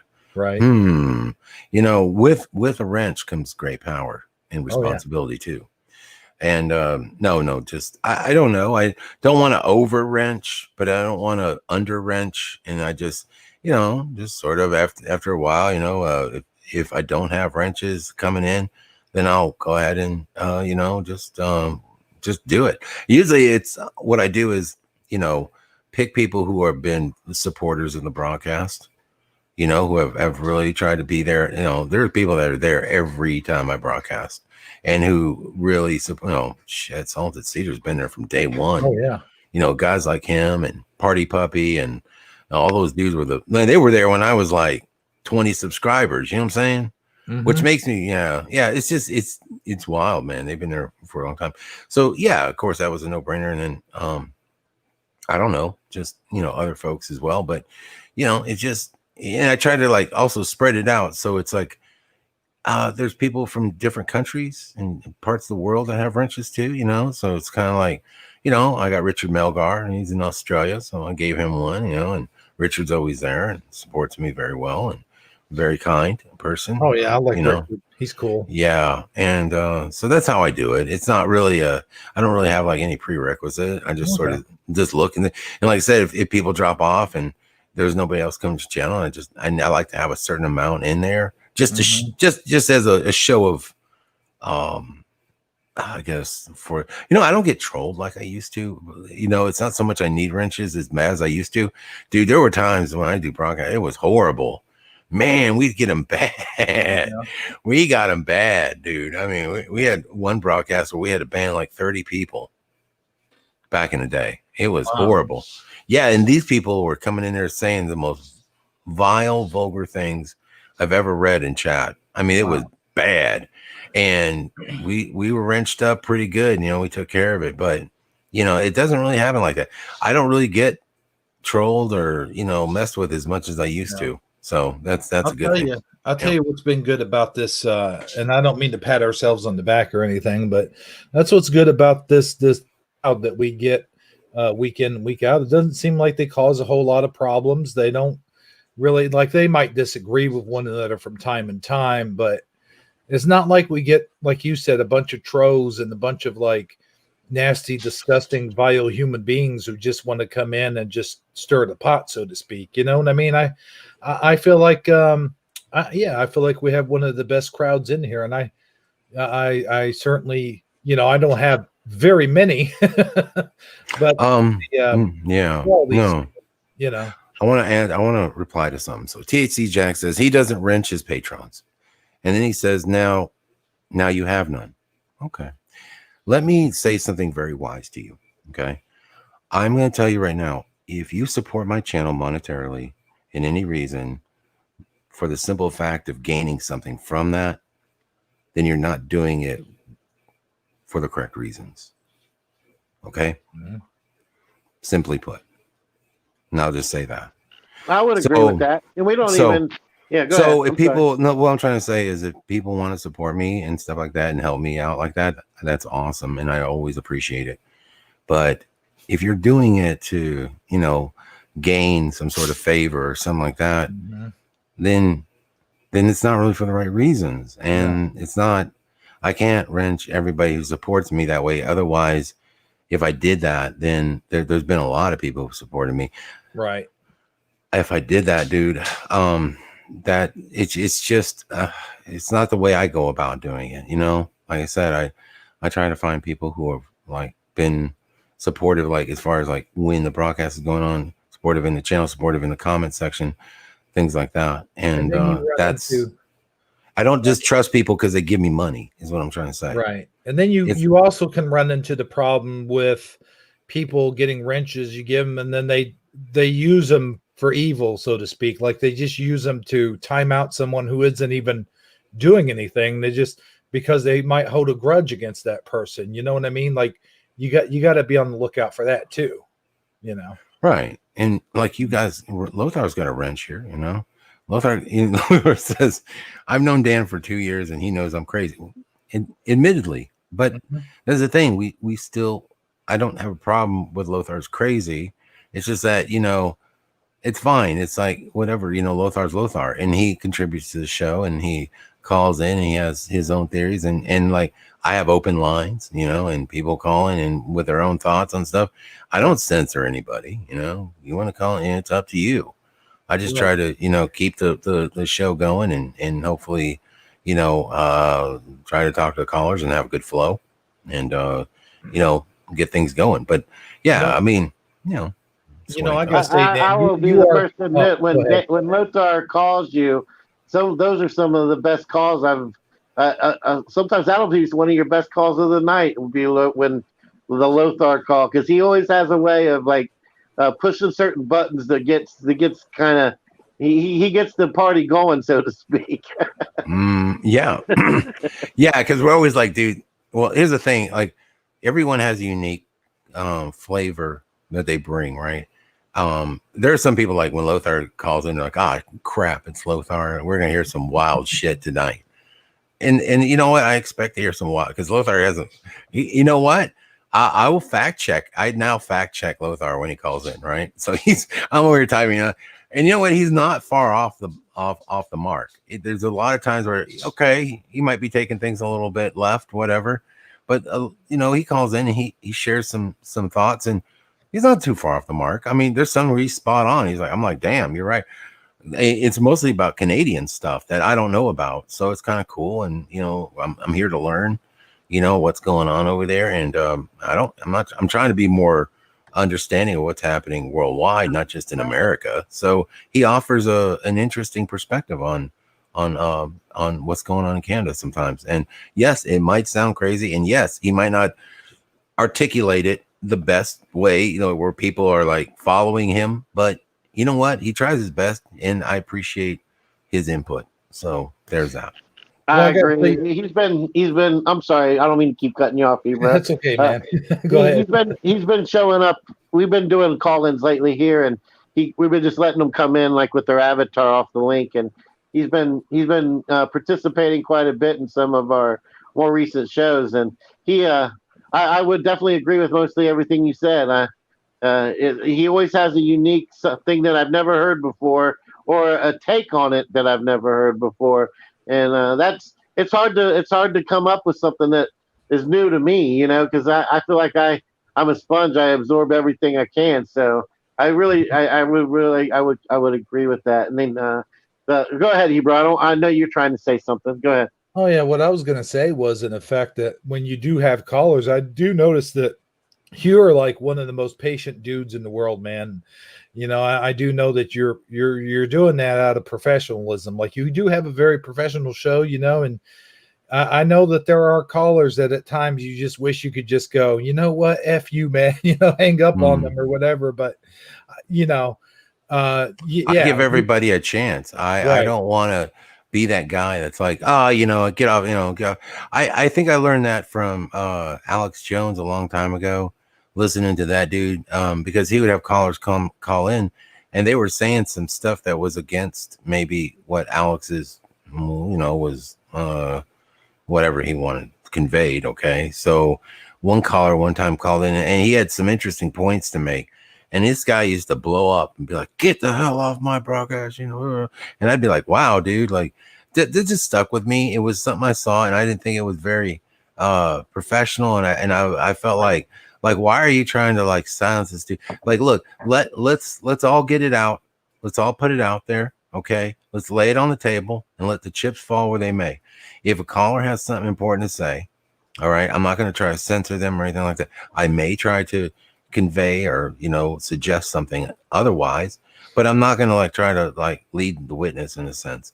And I let people just go ahead and listen to my broadcast, and they can decide. Right. So that's that, and I kind of know my callers now a little bit. I have some regulars that call in quite often, as you know, Lothar and Glowings and people like that call in all the time. Yeah. What's that? With that being said, though, I have noticed only maybe a handful of times where you have actually drop callers. Like there was one incident, I'm not going to mention any names, last name Wood. Yeah. Where they called in. I think he called Noble an idiot or something like that. And that was sort of your breaking point. You're like, nope, you got to go, man. You can't. Well, no, there's certain people that I have the PA kids call in sometimes, and and the Pennsylvania kids call in, those little heathens, and they would call in and troll me and almost prank me and stuff, which I don't. I mean, you're gonna try to prank me, bro? Really? Like, please. I'm like, I will take what you say, I'll spin it around, and I will make it funny. Okay, I'm not gonna sit there and be like, oh my god. Shocking. Okay, guys, we need to take a station break because I've got to regroup. Give me a break. That's not me. It's like, dude, if you want to try to, derail my show, that ain't going to happen. So, I just look at it like and take it as something funny that happens. It's like kind of adds to the flavor of the show and doesn't bother me. But Robert, that guy, oh my God. I mean, dude, anytime you're going to sit there and you're going to, I was done with him like a long time ago. I banned him, and then he would call in or whatever, because he was always vulgar and he was always mean, and he was always like I'm talking like you don't urinate, and I don't want to hear you peeing on air. Oh God. Like that was I'm like, dude, what is wrong with you, dude? And now what's weird is like this dude does a show on some other channel. I can't even think of the name of it. Like, I guess it's his brother or something. And Robert's a weird dude. Like, he used to put up Mandela Effect videos called Mandela Effect Opiates or something like that and stay on stream for 3 hours where he's literally waving a gun around and has eyeliner on and he looks like a crazy man. But he would put Mandela Effect in the title. And I feel like, what are you doing this for, dude? Why are you broadcasting for 3 hours drunk or high or whatever? And he looked like he was drunk. I don't know. Yeah. He seemed like a good actor to me. And then he would, do these shows. Well, in that time period when the Mandela Effect was really hot, people key in Mandela Effect, and here's this stream. What do you think people that were new to the Mandela are looking at maybe what it was, and they see this guy acting like a jackass? I'm not kidding you. He was waving a gun around one time, and I was like, I thought he was going to blow his head off live on air. I really did. He looked that intoxicated or high or whatever. I was like, and Salted was there, and I was like, Salted, is he all right? I mean, seriously, dude, I was concerned. I was absolutely concerned for the man. And then I was tripping, man. I was like, why is this dude he had a knife and he had a gun? I was like, what the hell? So he would do this. He would do this all the time. No, man, that's what I'm saying. And then all of a sudden one day he moves to England, I think, and then he's like a totally different dude, and he's like straight, and I was kind of happy he was sober, but then he was working. I don't know, man. This whole thing, it seems really strange to me. And it's like now he totally acts like a different guy. And then he goes on Stavely's broadcast and he brings them on. And I don't know why you're giving this dude the time of day. I don't understand. I really don't. That's my. I mean, why are you even giving this dude? I wouldn't give the dude an audience on my channel. I wouldn't. I don't care what he has to say. I know too much about him. I was there in the days when that shit was new to me, and maybe I have too good a memory. But I see the guy as acting like a complete shill. Oh yeah. Sorry. And you know what? I told you I was gonna talk tonight. I told you I wasn't gonna hold back. I mean, that's straight up, dude. I will say this. It is what it is.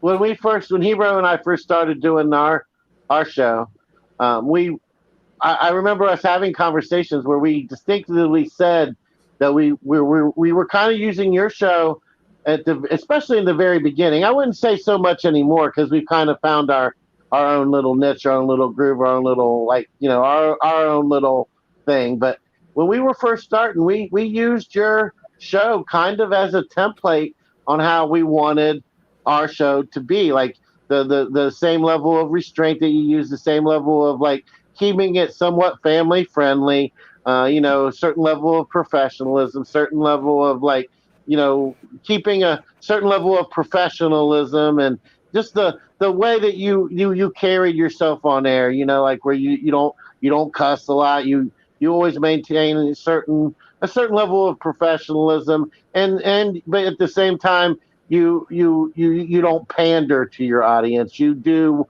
what resonates with you, whether you don't just try to find subjects that you always talk about what you think everybody wants to hear. You come up with stuff that's always unique and different and original, and that's what keeps any show interesting. I try. Yeah. Thank you. Yeah. Well, I'd like to say thank you for all the kind words, and I would say this to anybody: where I got my inspiration from, where I truly inspire, like my broadcast, where I try to at least give something like some sort of similar construct, would be Art Bell. Okay. From coast to coast. Oh yeah, Art Bell. Art Bell. Yeah, Art Bell. Because Art Bell used to do this. I mean, if you listen to the stuff in the 80s, 90s that Art Bell did, he would open the lines, he'd talk to people, he would just talk to regular people, and he would listen to what and it could be about ghosts, it could be about UFOs, whatever. That's really not my forte, but I'm willing, like Freaky Fridays, about anything. You want to call in and tell me, hey man, I just saw some crazy shit in the sky. Well, let's hear it. Whatever. But I just liked his style. Like he never put anybody down. He just listened to folks, and he was like, there's something strange about this world. Let's, like I said, let's sift through it and try to see if we can figure some information out together. And that's where I derive my broadcast from, is Art Bell. Mm-hmm. I can see that. Now that you mention it, I can see how that would be the case. So when I was listening earlier today to some of your old broadcasts, one of the things that had came up in this one in particular was, I guess, a hurricane had came through, or was coming. It was on its way, and they had said on the news that they may run out of gas, and there was a run at the pumps. Everybody down, I guess, where you were living was running out, and people were fighting at the gas pumps. And you were telling a story about one guy in particular who got stuck at work because he got off work and there wasn't any gas that he could buy, so he had to spend the night at his job. I was just curious, and I remember you making reference to like that being like a apocalyptic moment. And then what I was getting at, the reason I'm saying all this is, now looking back on that, now that seems so. I bet that seems so like non-apocalyptic compared to our toilet paper run and food shortages of 2020. Well, I felt like it was sort of a precursor to future events. I felt like it's interesting. Your take on that? Yeah, go ahead. Yeah. So when I saw that happen, how quickly people, gas shortages, right? The run on the pumps, just the idea that we weren't going to have gas. I mean, dude, people flipped, right? And I started thinking, like, that's why I said, actually, on the broadcast, I think it was Mandela Monday yesterday. Mm-hmm. I said, listen, I was talking to Noble about that. I said, he was saying that humanity is, he was saying he thought humanity was pretty stable. And I said, My take on it was humanity is not stable. That in 3 days we could seriously go into chaos, and people will do things and act out. And he was thinking like, well, people wouldn't kill each other. His idea, no one's got a good soul. I see things more like, man, my take on it is like people would, okay, and could do terrible things, and we have in the past, and it wouldn't take much for us to descend into that a darker period. And if it came down to gas shortages, and because when I saw the gas thing happen, and I heard about people whipping out guns here in Texas and fighting over stuff and maybe shooting each other over gas. Okay, well, what happens when it's food to feed your family or other resources? You know what I'm saying? Like, I'm saying everything's always fine when you can still, get things to, survive. But when things start getting, scarce, well, that's when people start to freak out. And you'll see people change real fast. I mean, scarily fast. Not only scarce, but just the fear of scarce. If they came on the news tonight and said, in 1 week, stores are going to run out of this and this and this and this and this, tomorrow everybody would go out and buy an abundant amount of those 4 items, and then they would literally run out of it based on the fear of the fact that they might. I think the toilet paper thing was a completely contrived thing. I think the whole thing with COVID is completely contrived. I think that the whole thing was just a way of, was a psychological programming tool, just to see they pick toilet paper and and maybe like whatever cleaning products. You could even lump that in or two, but they threw that out there just as a test run to see how we would react, just to see if we're ready. All of this is a litmus test, and people have and we're failing. We are freaking failing, dude, at every level, from masks to toilet paper to whatever. We keep failing. We are primed. Okay, they have primed us. They've got us right where they want us, and nobody seems to understand the seriousness of the situation. Yeah, I couldn't agree with you more. I've actually been on our last Shifty Sunday. I did a little like montage on mind control and how it's meant to operate and stuff like that, because I see it more and more and more in the news every day. I mean, it's not like it's just something new they just started doing, but it just seems like they've really ramped it up a lot lately. And I know a lot of it has to do with the fact that we're going into an election, but it's bigger than that. This is happening globally. It don't matter who gets elected president this coming election. We're going to keep getting more of the same, and they're going to keep raising the bar, and it's going. I really do feel like you said, they're just doing it little by little. They're incrementing, new little like psyops on society, and they're figuring out a way to use social media to intensify it. Well, they're getting ready. Here's what's going to happen. Yeah, I can tell you the future if you'd like to hear it.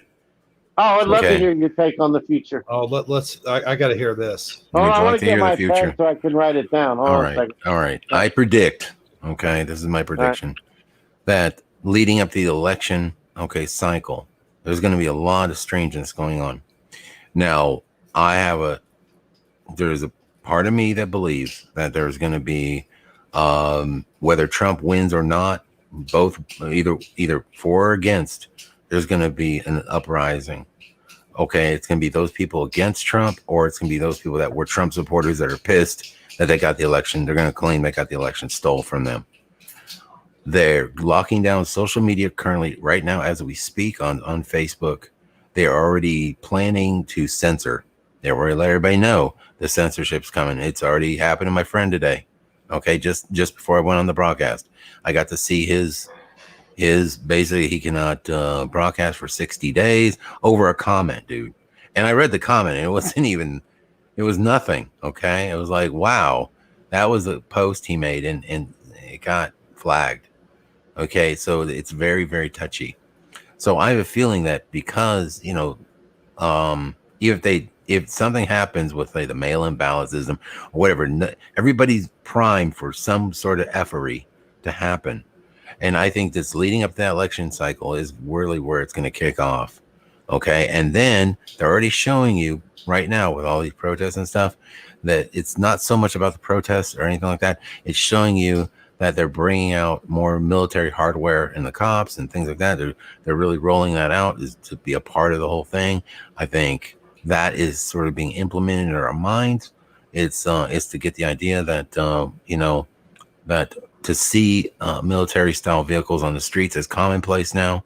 I do believe that they're going to try. And when all this happens, don't think that round 2 of COVID is going to come around. People are just going to be ill with the normal flu, but God knows they're going to use that. I believe they're going to bring that back up, and they're going to say that it's COVID again. COVID's come back around, and they're going to hit us right around the holidays and things like that, putting more stress on people. This is going to be a problem. Okay. And I see where, this is where you're going to see a big change happen here. And I'm predicting it to happen around November, December time is when this is going to be an issue for all of us. So we have a few months to, spiritually prepare for what's about to happen, because I do believe that, there could be a lot of things happen. Like I said, shortages of toilet paper now, but what if there's a shortage of meat? Was a shortage of other products? And there was a shortage of other things other than toilet paper at my store, but it wasn't so bad that you couldn't get other things and eat, right? Yeah. But what if you had a shortage of, the meat prices have gone up and things like that? What if there is a shortage of meat? What if there's a shortage of canned goods? Because they'll say, well, those canned goods are, coming out of China or whatever, or they're coming from this processing plant and they can't get it anymore because the truckers, there's no truckers to deliver it, or the train work, people that drive trains are on strike, or they're not working anymore. They'll say it could be a lot of things, right? I think that more people are going to start losing their jobs. Honestly, I don't think that we can continue to slow down the economy the way it is without hurting the middle class, the engine that drives America. That is also going to start taking more of an effect. I don't believe that this economy is growing. I don't believe any of it.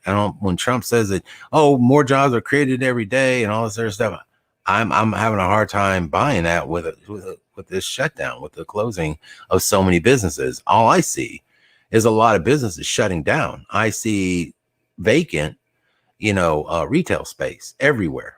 And I think that that's a sign of a slowing economy. And I don't necessarily trust these numbers. If it is being propped up, it's being propped up artificially. And I think that we're going to see we're going to see some major stuff happen, okay, regarding all of that. But it's all going to come to a head somewhere about that time. And I think that's what we have to prepare for.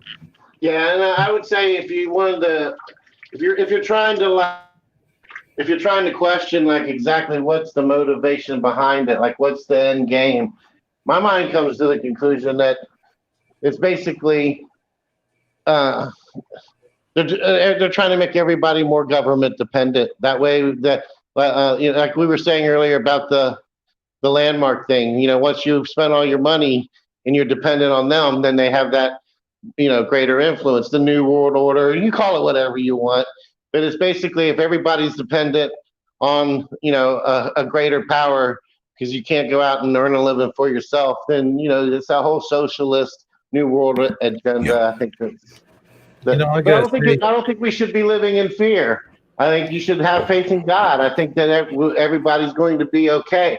It might get a little hairy and sketchy there for a little while, but I don't think that we should wake up every day living in fear either. I don't live in fear. But it's it's not a fear thing. I don't fear it because I know that what I've been shown and what I understand about this world and what's taking place is that the controllers of this world are doing their best, their damn best to, basically consolidate more control. Okay. But all of this was predicted to happen in the Bible. Seems like it's a cycle that was predicted to take place once again. I think that's just how civilizations have fallen in the past. I think that it is secular. And I believe that that's why when they wrote the Bible, they kind of knew how this all plays out, that humanity over time becomes decadent and egotistical and Timothy, he writes about how men will become lovers of themselves, and cold in nature, so to speak. And this is really happening right now. We are just become a decadent society that has forgotten who the Holy Spirit is. And I think that this is an important pivotal time. And I think that you can't serve two masters. And so on one hand, I think it has to happen so that people can get back to understanding that you can't live in the material, okay, and worship the material, and as well as understand the true Holy Spirit. I just think that that's kind of how it has to play out. We have to be sort of like God is sort of. I think it goes down this way, and I think there's a big sort of a wake up that happens. I think that ultimately we win, but I think that in order to win, we're going to have to go through some. It's a really hard thing because we've gone down this road for so long, where we've become so disconnected from each other. And the mask, by the way, the mask is not about COVID. It's about this whole thing about social distancing and wearing the mask. It's twofold. It's spiritually, it keeps us, separated from each other. So if you're not within 6 feet of somebody, you're not, connecting on that, on levels that, many don't even understand. You can sense people's intent. You can, understand their feelings sometimes when you're closer to somebody than if you're further away from them. That's being taken away from us. So we're losing that connection. And then you don't get to see people's emotions. So we're emotionless and faceless, and it's becoming a cold world. And I think that that's what they're trying to do is make people colder and more distant from each other for a reason. That's another aspect of it. And, that's why I say it's so detrimental. That's why at least I walk around and I do my part to not wear a mask, when I'm out, in public. And it's also a metaphor for those who are obeying versus those who are disobedient. Like if you're out without the mask on, you're marked as a disobedient one. Of course, know what I mean? Of course, yeah. Oh, absolutely. And I get a lot of eye shaming and things like that. I can still sense it, but I also noticed that, and when it first started happening, people, there was their eyes were still more alive. I feel like people are more dead inside. Now I see they're not happy walking around with this shit on their face. Excuse my French, but they're just not happy with it, and you can sense that they just feel muzzled, like emotionally and spiritually muzzled. It's not just about muzzling speech. It's about muzzling you and your and the very essence that makes you human. And I think that that's a big problem right now, and most people don't even get it. It's like truly happening, and it's like, for me, I see it and I'm just like, God, I can't believe we're here, but this is really. And so there's that aspect of it. Yeah, so there are evil forces at work. I think it backfires on them. I really do, and that's why I'm not afraid. I think that all their little plan will backfire. People will. It's going to be a hard wake up, by the way. It's going to be like getting tumped out of bed onto ice water is what it's going to feel like for a lot of people. But it's going to take something like that in order for people to snap out of it, snap out of this illusion that they've been living for a long time, snap out of the lie that is, our world. And so hopefully when that happens, man, that'll be the big wake up call. And I think that, things will change then. But until that happens, we're going to really go, it's going to be a school of hard knocks. Yeah, it is going to be a rough ride, but I do think we'll get through it. Shifting gears here. This has been, Hebrew, did you have anything you wanted to add to that before I was going to go on? I just wanted to go into just a small rant, not a large one. I don't want to take up too much of your time. But I could see it your going. Show, by the way. Huh? So this is your show. We're taking up your time. I know, but here's the thing: is as I was watching this sort of unfold back in March, and I can remember it as though it were yesterday. I was at the dollar store and I was there to get toilet paper or anything like that because we had plenty. And but I think we did need paper towels, and I was getting some snacks like some, Doritos and some gummy worms and shit like that, But anyway, so I'm in the store, I'm getting my stuff, and I see this dude grab this huge stack of toilet paper, and I'm thinking, what the heck? Because I was still in denial of this whole thing. I'm like, it's like this is going to go away after a few days. It's just going to be a thing, and then it's going to resolve itself. And that's what I was thinking back then. And then, sure enough, I went back the next day because I wanted to get a few more snacks and stuff. And I look over on the shelves, and all the toilet paper, all the paper towels, all the paper products, all gone. But yet, there was still plenty of food on the shelves. Like, there was plenty of water, there was plenty of canned goods, there was stuff like that. And I'm sitting here thinking, really, people, this is your priority one? You go for the toilet paper and the paper product, And Yeah. I was sort of like laughing my ass off at that point, Yeah, no, it's weird. And I don't know what it is right now. People are just weird about, I think going out to the stores and stuff is like kind of the only place you can really go, like, without, like, I think people just feel like going to regular places is sort of like a chore or whatever. But I noticed it's like every day at the store, people are there more so than I've ever seen in my life. I've never seen more people just attack the stores, but they just go for the silly stuff. Like, I think they're just trying to get the house, maybe stay busy or something. It's like, I think who was Star Gods I was watching he was like, he's so funny. I had a chuckle because, like, he's kind of making fun of people. It's like, oh my God, we're out of toothpicks. Let's go in the store, like I was like, yeah, it's no joke, man. I think people are just trying to stay busy or something, like just whatever. They go to the store and they keep buying and buying. I just know that talking to people at Walmart was never busy. Nobody went to Walmart, dude. Walmart was a joke. You didn't go to Walmart in my town. You went to other stores. You went to Target or something else. Only like the crazy people went to Walmart. Oh, okay. No, it's true. Now you see, Walmart's like your friend now, because you're like, oh, dude, thank God there's a store that's got some stuff, Right. So you go in there. But like I said on my broadcast, it's weird there, dude. I mean, like, I saw something that just shook me. Like, I walked into the electronics section, and I just had this sense, man, like, ooh, this isn't good. I was talking about on one of my broadcasts, said, why is it that all their TVs, like the ones, like the main ones they got, right?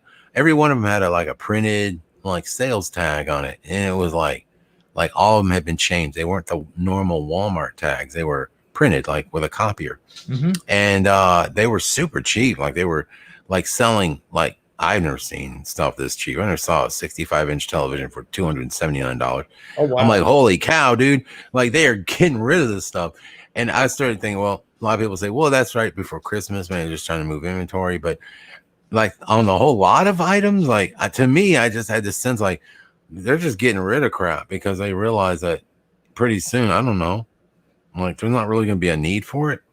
You know what I mean? Yeah. Like, it's not really going to be that popular to buy televisions pretty soon because no one's going to give a shit, because we're going to be worrying about other things. It's kind of that's the feeling I got. Now, am I right? I don't know, but I'm just saying, like, looking at everything and feeling, just the feel of what I am experiencing in the world. That's how I would describe my interpretation of it. Okay. It's a feeling. I'm not saying I know any, I'm not saying I have a crystal ball. I'm not saying any of my stuff is a guaranteed anything.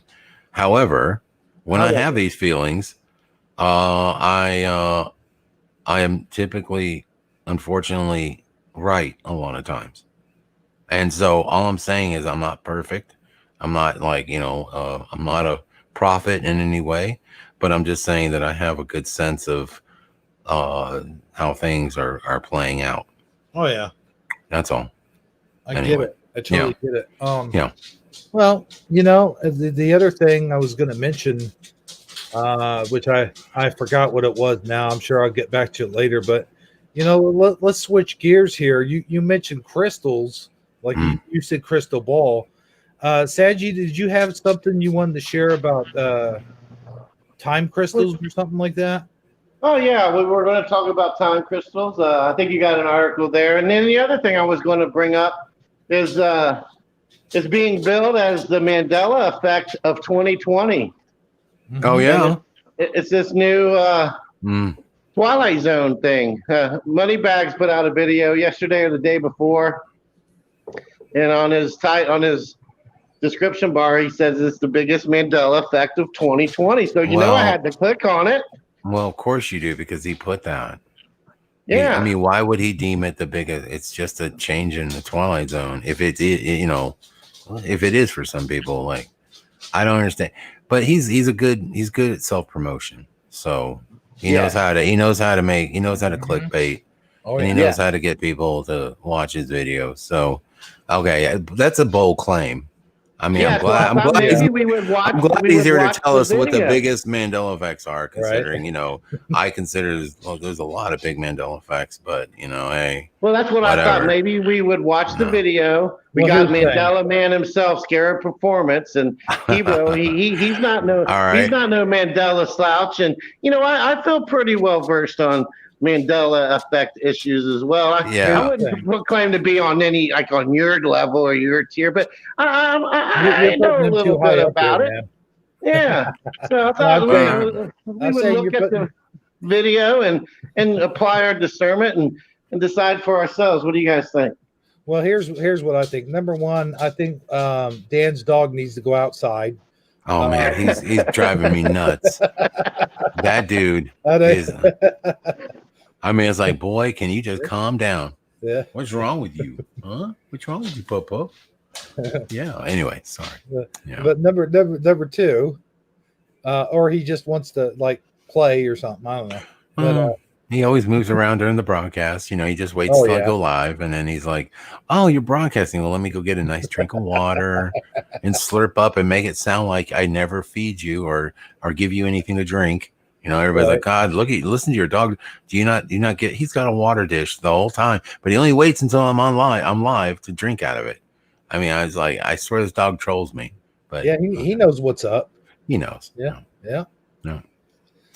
All right. So, so can we watch some clips of this? I mean, the second thing is, all right. Yeah. I don't mean to interrupt you, sir, but what's up? Second thing is, I couldn't find Moneybags, but I did find this one dude, or chick, I should say, he's not dude, that has it posted. And there's several of them, by the way. Is there? All right. Yeah. You want to do a different one. I'm fine with that. But when you were looking for Moneybags, you probably forgot to type in 73. You probably typed in 77. Yeah, that's what I did wrong. Oh, yeah. No. Ron Sterling never said, imagine, if you will. Okay. But I'm going to play this. I hope this person doesn't hit me with a claim or something. Yeah. So let's listen to the beginning of it. Here we go. Here goes nothing. I just had to report on this, and if somebody else has reported on this before, then I apologize. Send me your link, and I'll link it below. But I looked everywhere; I couldn't find anything. I asked My Life DIY, and she was I know her. Anything either. So we were looking around. There's a post from like 7 years ago where people were saying that he never said, "Imagine if you will," or "Picture if you will." So he's never said that. Rod Sterling or Sterling, I remember Sterling, but he's never said, "Imagine if you will," even though a lot of people quote that, and people are just going to blame that on a meme or a skit, but I can still hear it in my head. Yeah, she doesn't provide any residue, Hebrew. I've watched this. Can we watch the beginning of? Let's watch the beginning. Yeah. Just look up the beginning of Rod's of the show. I just want to hear the beginning of it. Huh? Like the beginning of the Twilight the actual show. Okay. Yeah. Let's listen to the beginning of it. Let's see, because I just want to hear it and see what comes to mind. All right, let me bring that up. You guys talk amongst yourselves while I'm doing this. Okay. Okay. Well, it shouldn't take you that long, should it? You don't know me too well, do you? No, I guess not. Yeah, he has to go through he has to go through like his VPN network. He has to re-sign in. He has to reboot his computer. And then he has to figure out how to screen share like he's never done it before. Okay. And then we finally get to see the clip. All right. Well, let's see what's up. Let's see. I'll read the chat. Hey, that's fine with always my go-to as well. Hey, I go back to chat from time to time. I saw Jennifer Richardson's in the chat, and she said something funny earlier. She says, "My husband drives an 18-wheeler and hauls fruit from Dallas to Houston and Galveston 6 days a week, 14 hours a day." Then after that, I think she said something like, "Where was it, Jennifer? My husband is." Oh, wait a minute. No, I don't know where the quote was. Hold on, I'm still looking. Said something regarding me. Oh, said something about her and her husband have to find ways to make things exciting because he works so much. I was like, really, Jennifer? Okay. So that was interesting. All right, Jen. Thanks for sharing all that with us. Let's see. I can't find the comment though. All right, do we have it? Twilight Zone intro. I got it. All right, let's do it. Let's do it. I'm probably going to get hit with this, but I don't care. I'm not making money off of these anyway. Oh, it's only maybe. You never know. Here we go. Okay. You guys ready? All right, let's do it. All right.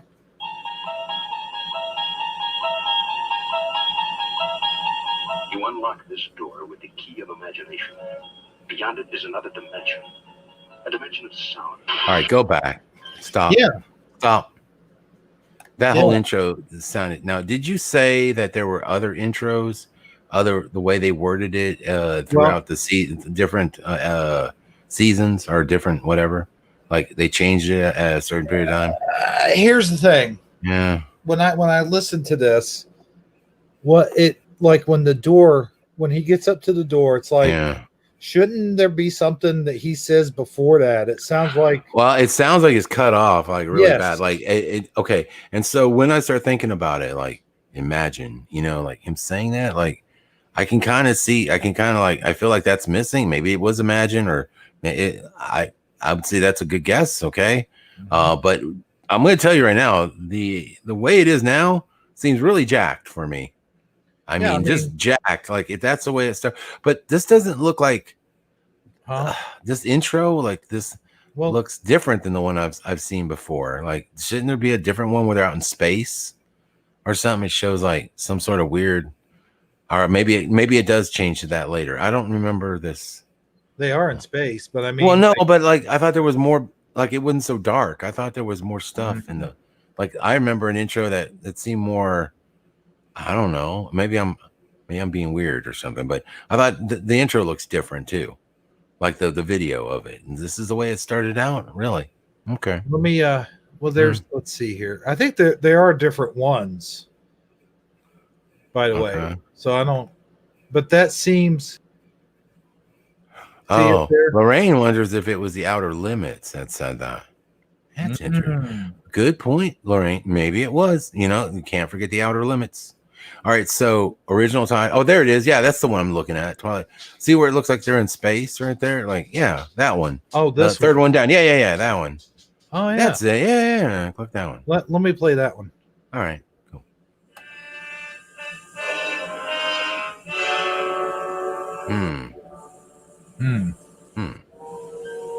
Yeah. There is a fifth dimension, beyond that which is known to man. It is a dimension as vast as space and as timeless as infinity. What is this? Light and shadow between science and superstition. And it lies between the pit of man's fears and the summit of his knowledge. This is the dimension of imagination. It is an area which we call Twilight Zone. Yeah, I don't remember that. Okay. I don't remember that one either. Okay. No. All right, those are two I'm really drawing a blank on. Can we please find the one that I remember, please? So I don't like literally freak out on air.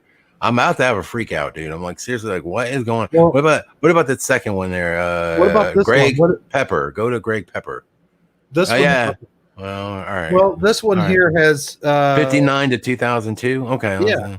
I don't know. It might be the same one. There might be one. Right. Yeah. I hope. All right, let's watch that. Okay. All right. There might be one on here that you remember. I hope so. This is the one we watched earlier. This doesn't even sound like the same voice. It might not be. It is the the middle ground between light and shadow. Yeah. Who is this dude? Between the pit of man's fears and the sunlight It's of his definitely knowledge. not The Rod pit of Stewart. man's fears, dude. Forget that. You want to know? See, this is where I just they're calling out timeout. Pause, please. Oh, hang on one second. Here's what I have a big. What Okay. the hell are we watching? Okay. Oh boy, this doesn't look like the Twilight Zone I know and love at all. Nor does it really sound like the intro I know and love. I'm not say love, but that I know. Mm-hmm. I'm just saying it seems really bizarre to me. And also, before you go claiming like this is like one little change, I'm like, dude, I see a lot of changes in all this right now. Like to me, like the whole wordage and the way it's on screen seems a little really strange to me. I don't know why it seems weird. Look at the let's go to the new. Remember the new Twilight Zone they did in the 80s? That one that was on television. Yeah. Can we see that one? The movie. The Twilight Zone. No, the series. It was a series. The series. The series in the 80s. Yeah. Huh. They had a short, like a short run of some new stuff in the 80s, if I'm not mistaken.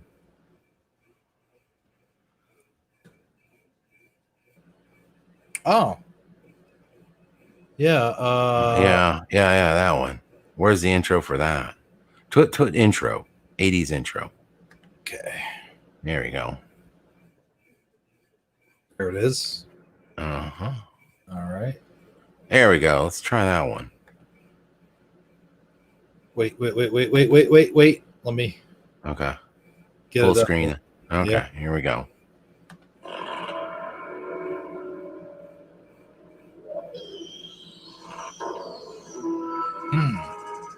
Okay, so far so good. Kind of what I remember, the window. The baby, yeah. Tarantula, yeah. Yeah. So far, yeah. Okay. Oh, I guess it just okay. They didn't say anything. I couldn't remember. Okay, that looks legit. That still looks normal, in my opinion. I mean, like that's the way it was done. I remember. Yeah, that looks fine. But the old one, I thought it was. Man, I don't know. How about that second one? The one with the little spiral there. What's that one do? Let's check it out. Yeah, let's check that one out. There is a fifth dimension, beyond that which is known to man. It is a dimension as vast as space, as timeless as infinity. Okay, I kind of remember this. Between light and shadow, between science and superstition, and it lies between the pit of man's fears and the summit of his knowledge. This is the dimension of imagination. It is an area which we call the Twilight Zone.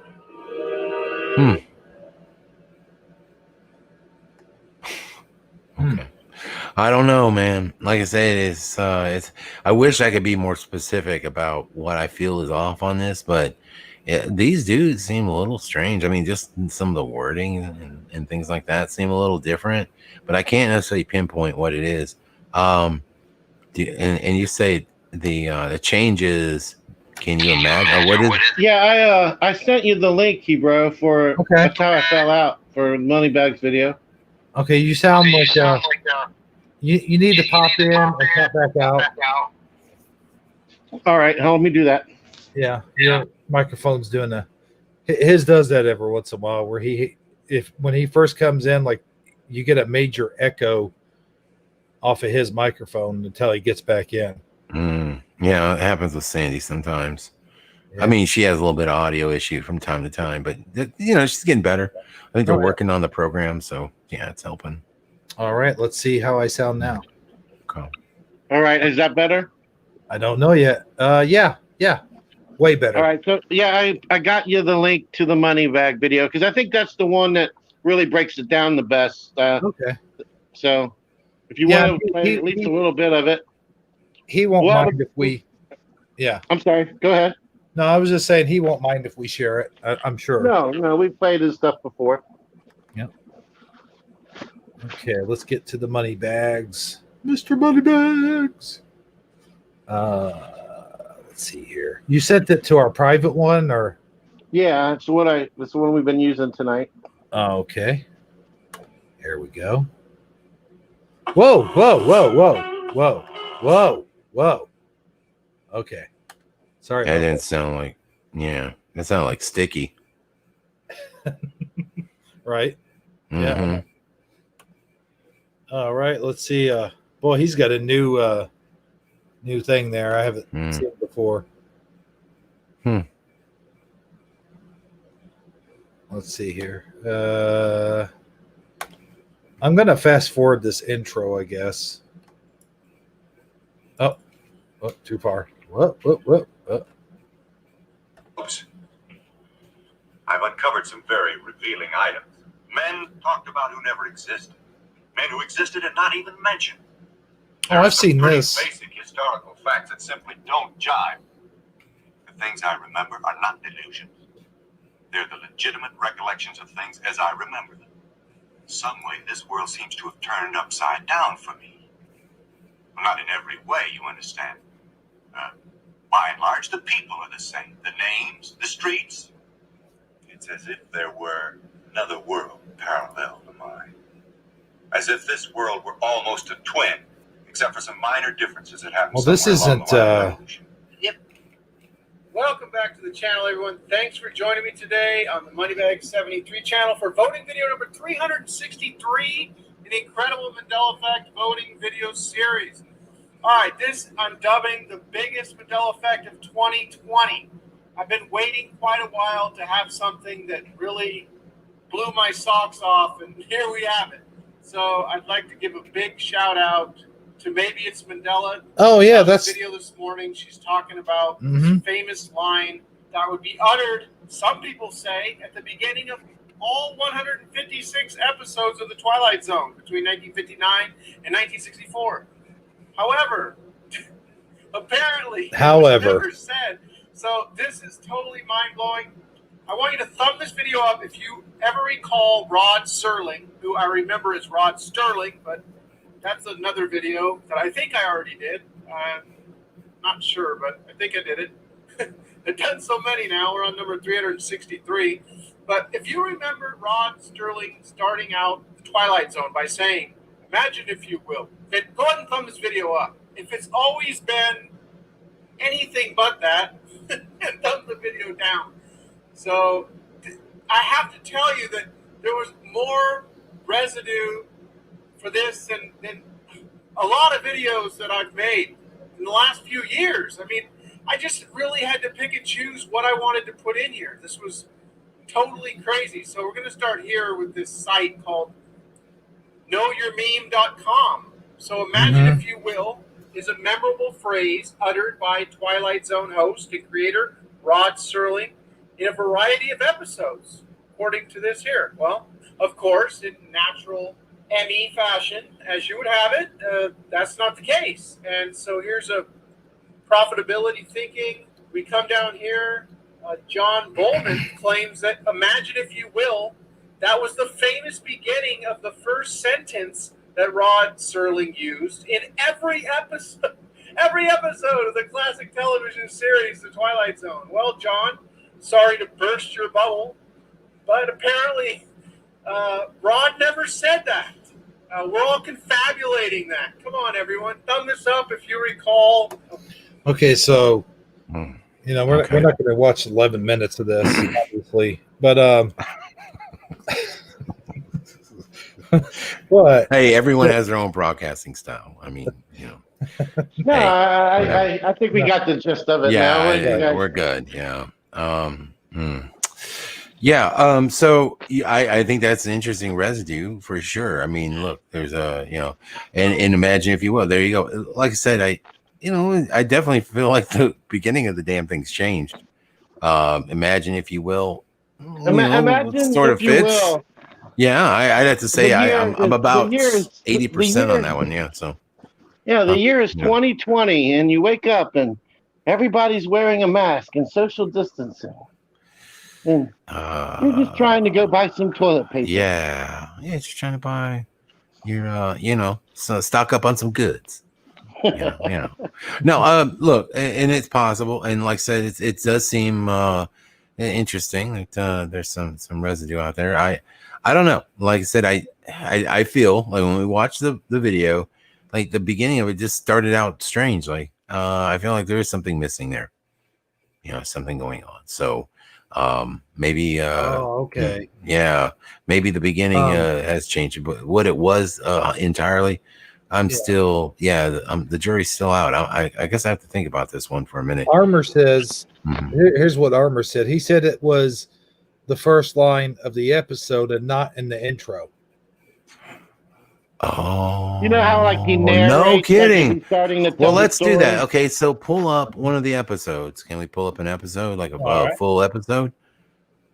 Like where he's setting the stage to start to tell, like that's funny because see, this is what you have to be careful about when you're talking Mandela. Say that guy might be right. He might have uttered that in the beginning of the episode, like that paragraph just stated, and he said it in the beginning. Right? It might still be there because now I think about Rod. Because actually, it's weird because here's another weird thing. I thought Rod Sterling, whoever you remember. I thought it was his voice that did the intro for the, for the start of the show and the promo, right? I thought that was his voice, but apparently it doesn't seem like his voice anymore, does it? It seems like there's other voiceovers. Would you guys agree? Oh yeah. I don't know. I'm just saying. I thought it was Rod. I thought it was Rod Sterling that did the intro. But anyway, let's see what we can go. If we start the beginning of the show, I think Armor's on to something on this. Let me get it where I'm sharing that. All right. Let's see here. This will be interesting. There we go. And hit the share button. I don't know why he took it down. Sometimes the application window plays funny tricks on you. Yeah. Okay, here it is. The witness, if you will, is the name of this. Okay.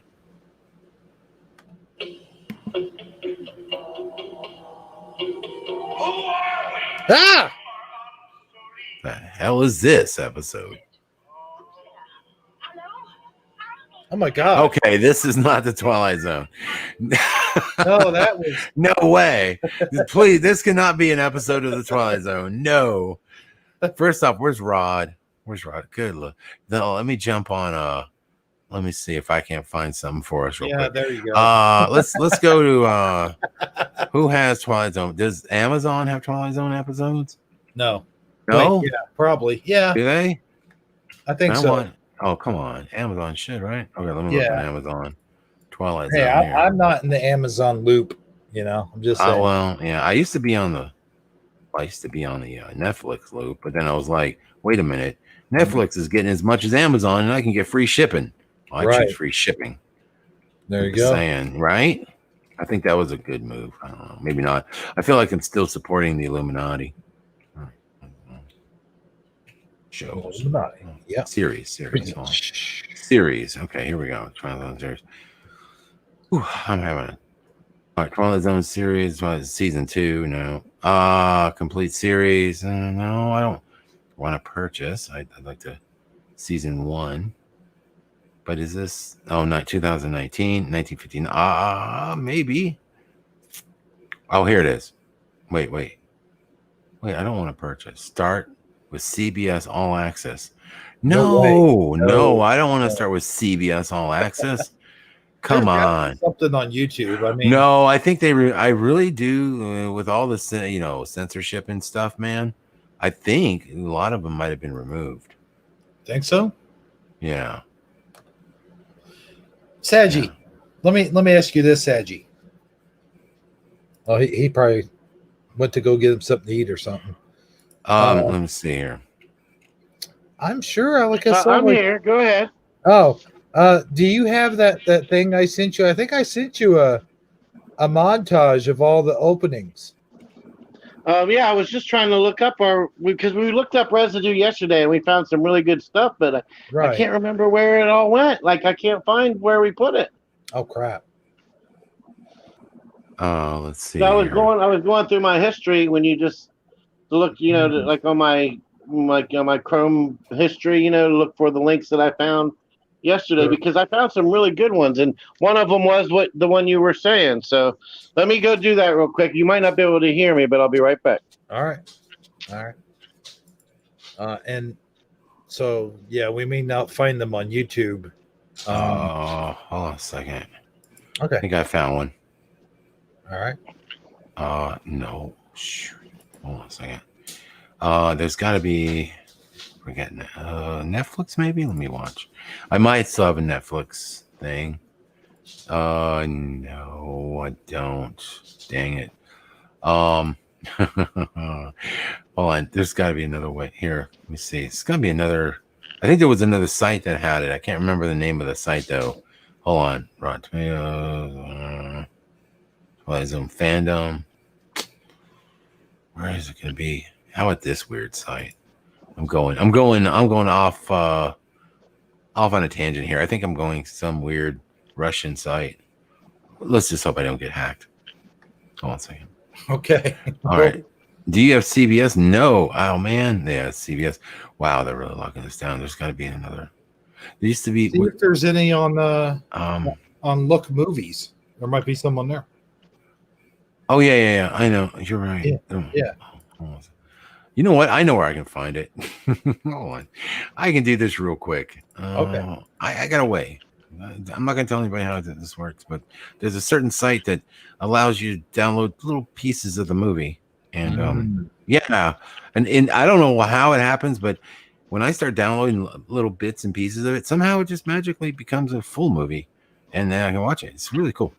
Yeah. Oh, so cool. It's neat, interesting. I don't know how that's like magic. So I'm gonna go here. Yeah, I like magic, and okay. I can download some really quick movies, like super thing, and it's just Twilight Zone. So why not, right? But it does. You know what? I want to get back to the intro real quick. It does seem like there's something missing in that. There's something weird with the intro. I'll say that, but I think this is my opinion that maybe I think Armor's right about that. Oh, I did do this one. Hold on. I do have a Twilight Zone episode on my computer already. Cool. I do. I have the parallel. Oh, awesome. Yeah, I have that. Let me pull this up in my hard drive. I have a little like burner drive, No, it's not a burner. It's just like one I keep on a separate zone in case the government comes to my house trying to get my cheese. Right. I can just quickly unhook it and, throw it into a creek or something. I'm just kidding. I like government cheese, by the way, just saying. Oh, who doesn't? Government cheese. People don't even know. Yeah. All right, so government cheese is awesome. I got one last thing. This is the residue I found yesterday that I thought was pretty convincing. It's an article. If you just want to bring it up, and then we'll be done. I'll be done with what I'm trying to. This one was not the best residue that I saw yesterday. This was the one that convinced me that maybe it is a thing. So. Let's bring up this article because it's the title of the article. They would have never named this article in this publication had it not been something that he was known for saying. Right. That's what I'm trying to get at. Okay, it takes just a minute. All right. Let me get into what the heck? Who is that guy? Russian? Okay. Like spew out words there. Okay, screen share. The application window. Oh. What's up? There you go. Look at that. See how they titled the article with a feature on him?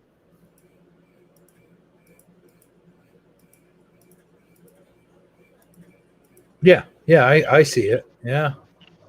Are you still there, Dan? Yeah, I'm sorry. I'm just looking up stuff. Someone. Here it is. Parallels? No, hold on. Oh, you see how they titled the article? Imagine, if you will, a Rod Sterling show about a Russian playing for the Reds. And then, it's a picture of him. I guess that's his. I don't know who that is with him. But they titled the article that. So his daughter. Thought, yeah. I think that's his daughter. Oh, okay. His daughter. Yeah. Did you? Can you see it, Dan, or can you able to see it from where you're at? Well, hang on. He's looking something up, brother. Oh yeah, okay. Yeah, I'm looking something. I'm trying to find anything out. I'm trying to look for the old stuff. And I'm finding a Twilight Zone, but I can only find the 2019. I'm looking for the older. Oh yeah, versions. The older would be the thing to do. Dude, I think this is really interesting. Like, why the hell can't we find older versions unless you pay? It's kind of crazy how it's like all removed from the internet. It's like, come on, man. So just remember back in the day, man. Like you could find anything, even on YouTube, like stuff like this. You can find I can find full episodes every year around. I think it's Thanksgiving time. They play this Twilight Zone marathon where they play. I don't know if they play every single one, but they I forget what channel it is on cable. They play like a lot of like a 24-hour, 48 a whole weekend. They just play nothing but Twilight Zone. It's like a thing they do every year. So I don't know if maybe with it being in that level of a syndication, maybe it's a little bit more protected than most other old TV series. Wait, okay, here. Didn't mean to interrupt you, dudes. No, that's it. That's all I had to say. Michael Fontaine. Wait, was it Michael Fontaine? I got this, dude. I got this. Yeah, but that's just a link to the dude. I mean, like, I don't know. It was just like, it wasn't a Twilight Zone episode. Oh, okay. I got some right here, dude. I'm downloading right now. All right. Yeah, I got it, baby. This is cool. Right. Yep. Oh, gosh. So it's skipping that. It should be downloaded fairly fast. I have a pretty quick connection. So. I'm gonna have like 6 copyright claims on my. Oh yeah, dude. You're gonna be copyrighted like a mofo. Yeah, this thing's never seen the light of day of monetization. Never. Yeah. Right. Which I don't care. I mean, I can't. I'm not monetized anyway, so yeah. Don't matter to me. That's one of the benefits of not being monetized is you don't really, you don't have no worries when it comes to that. I say keep my sub count down to about 999, and I'll be all right. Yeah. If I ever get there, just let me know when you got it. And okay, what am I doing here? Huh? Oh, you mean the Twilight Zone? Yeah. Gotcha. Cool. What am I doing here? No, I'm sorry. I'm with you. I thought you sent me a link or something. No. Cool. No. Yeah. Damn. How did I do that? How did I close the chat? See, I am the worst and the world's worst overclicker. That's why I kick myself out of my own stream sometimes. I've noticed. I am a over-clicking freak. I just click. I'm just like I have like Tourette syndrome when it comes to clicking. It's weird. I've tried to work on it. I really have, but I am terrible. I just do this all the time. I'm like, why did I do that? Why did I close that out? Now somehow I close out the chat. Oh no. Yeah, and it's no big deal. I can just pull that up real quick. So while this is downloading real quick, I'm gonna pull up the chat. Dan, don't feel bad about that. I kick myself out of my stream quite often, and I kick myself out of other people's streams as well on the over clicking. Right, and I've worked on it, but I'm just not. I'm not there yet. I like to multitask. Sometimes I'll have about 15 screens going at once, and it's easy to do. I hear crickets now. I must have told a really bad joke. No, you're fine. Oh, okay. I'm just looking here. Okay, so let me go to. Yeah, and I was on mute, so. Yeah. No, I literally heard crickets, like literal. Oh, literally, like. Chirp, yeah. Yeah. You know what's the worst is like when you get a cricket in your house, and then it just won't shut up. Like you can hear it from days until, and they're the hardest thing to find. And you try to find it, and. Oh, as soon as you get up to go look for it, it quits. Yeah. Yeah. Exactly. As soon as you move or make any type of vibration, it stops. It won't do nothing. You go sit back down, you get comfortable, you turn the TV back on, and it goes again. Gigi. I know what you're saying. It's so funny. Okay, so this thing is, This works off the help of other folks who happen to have this particular version. Okay, so it's sort of a share type of site, and apparently there's not a lot of people sharing old Twilight Zone footage right now. So it's moving awfully god awful slow. Oh no! But let me see. I did download a few of them so we could check not just one but multiple ones. Oh yeah, from like first season of the Twilight Zone, so we can kind of compare and see what's going on. And let me look through my folder here and see if at least we have, maybe we can play a clip, right? The beginning one. So let's see. We'll try. And we'll see.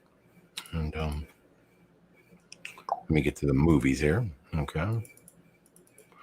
All right. Twilight Zone. Let's see here. Maybe I might have something. Sometimes you don't need everything. Television shows. Twilight Zone complete collection. Ooh, almost. Wait a minute. Come on. Give me something to work with here. Oh no. Twilight Zone. It's all, dang it. I got so much stuff on the. Well, hey, I got older stuff, so that's why I'm bummed out because I thought I found the folder. Hey, I got an idea, Dan. While that's finishing up, can you bring up your newspapers and type in "Imagine, if you will" or something, to see what kind of results you get on that? Perhaps. 1 second. Oh no, wait a minute. Original. Oh wait, here it is. You know what? While he's doing that, I'm going to take a what we call here in the field a station identification break. I'll be right back. Sounds good.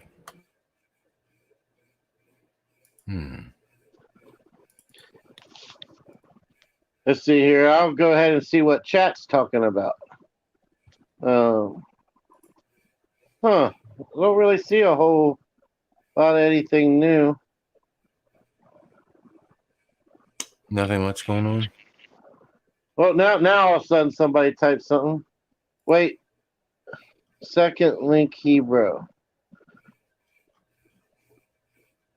Oh, Michael Fontaine says he thinks it says it on the back of the DVD. Oh. That's an interesting place, I guess you could look, because a lot of times you will find, the DVD covers have that weird residue on them too. Like I think the what was it, the Forrest Gump one had "Life is like a box of chocolates" wrote on the back of the DVD. I gotta tell you, I really hate it when you're a fat guy, and you have like sweat running off the underside of your belly. Like, it's just really annoying. Thanks for sharing that. Yeah, and I got the complete visual in my head. Thank you very much. No problem. Okay, so when Armor said that, I definitely specifically remember. Now I think about it, like Rod Sterling, sort of, how he would do this little intro part in the beginning and it would fade to the scene. And it makes a lot of sense that he was saying, imagine, if you will. Mm-hmm. Like him saying it there, not in the beginning of the thing. Right. Like, I don't know. So you have to go through. I just watched an episode and there's no Rod Sterling standing there saying anything. So this is episode or season 1, episode 4. So was that something he did late in later episodes, or so? The link he sent, I don't see it. I don't see Rod anywhere. Maybe let me look at the beginning. I thought he did an intro and an outro sort of thing. Yeah, usually he would come on at the end and say. Yeah, he doesn't come on at the end of this show either. This is the link that who posted it? He narrates it like Michael Fontaine. Yeah, he's standing there because it'll fade to him. I kind of remember a fade to him standing there, and the other behind him goes black in a sense, and then he kind of starts explaining like, imagine, if you will. I can see that. But I don't. Now I think about it, it probably wasn't in the original, intro in the intro part. It was when he was standing there. So I don't know if we're missing something here. I'm not sure. Yeah. But we gotta research and see. The thing is, it's hard to find these episodes. So I guess some more research will have to be done on it, right? Before we just jump to conclusions. I think that's our consensus. Back in the 70s when the government told the group of scientists that they needed to study the effects of marijuana, they gave them a 6-month contract, and they came back at the end of the 6 months, and the scientists said, "Yeah, we're going to need to conduct more tests." Right. I think that so I think that's where we're at here. We're going to have to do further research. I think would be the proper further research, proper method there. Yeah, I think so. It's one of the things. Just interesting. Maybe you can dig something up later at a later time, and then bring it up on one of your shows. Perhaps. I'm thinking maybe a future Mandela Monday. It is a buzz right now. The internet is a buzz with this particular Mandela effect. So, and I think it warrants a little bit more research. Yeah, because if Rod Sterling isn't standing there saying that in the beginning, I remember him sort of, kind of setting up the event, setting up the effect in a sense, Right. Yeah, kind of with a quick little intro to what's about to transpire, right? And then it would go into that's kind of I remember going down, but there is no shortage of memes. There's no narration. If there's no narration of that, then I'm going to be quite shocked because it's funny because I don't see him standing there. And at least this episode, okay? Like I said, in later episodes, did they change it? Was the guy wrong about him doing it and all? Did he do it in most of the episodes? Maybe he did it, maybe halfway through season 1. I don't know. So it seems like it should be somewhere. I think it's right up there. It could be right up there with Lassie never falling or Timmy never falling in the well and Lucy never having any explaining to do. It could be right up there. It could be. I think the biggest one, honestly, is the for me, like out of all the ones that changed, the old stuff was the Bob Hope one, where he had the show and he would say good night, Gracie, and she would say good night, Gracie, and then now she just says good night. That's it. Right. Yeah. That's pretty wild. Like that one right there is like very telling because the line was so cute with her sort of mimicking what he said, and just sort of being just funny, it was like a little shtick on it. Yeah. I'll tell you what's weird, Dan, is I was watching an episode of Star Trek, The Next Generation, and Data was sitting there. It's the one where he's trying to be funny, like he's trying to be a comedian, and someone says, say goodnight, Data, or something like that. And he goes, good night. And they all laugh. And it's like, and then he looks in his sort of like his memory data banks or whatever it is, his neural net. And he's like, oh yeah, it's from George Burns. Oh, George Burns. Sorry, George Burns. Yeah.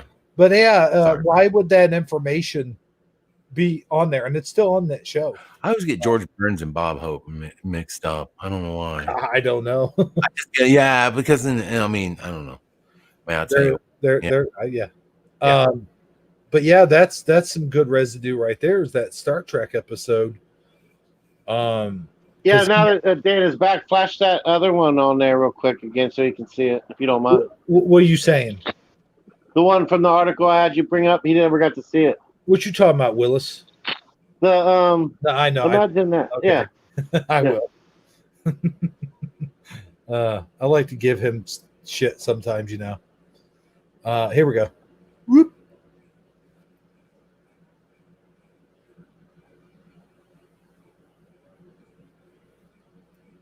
Hello? Yeah. Yeah, so it's basically, and if you look at how many memes there are with the picture of Rod Sterling or Sterling and saying, imagine if you will, and then something below it, like, you add your own tagline or whatever after that, but the generator always starts off. And if you type in imagine if you will in a Google search engine, it brings up Twilight Zone automatically in the search engine. So it's definitely something that is People have I mean, it's not like we're just confabulating the imagine, if you will. There's no way that that's happening. So either he does say it in some of these episodes, or he doesn't. I see. So it's the changes. It's changed to, dude. That's a trip. So now it's witness, if you will. Witness, if you will. Witness, if you will. Apparently, that's the quote.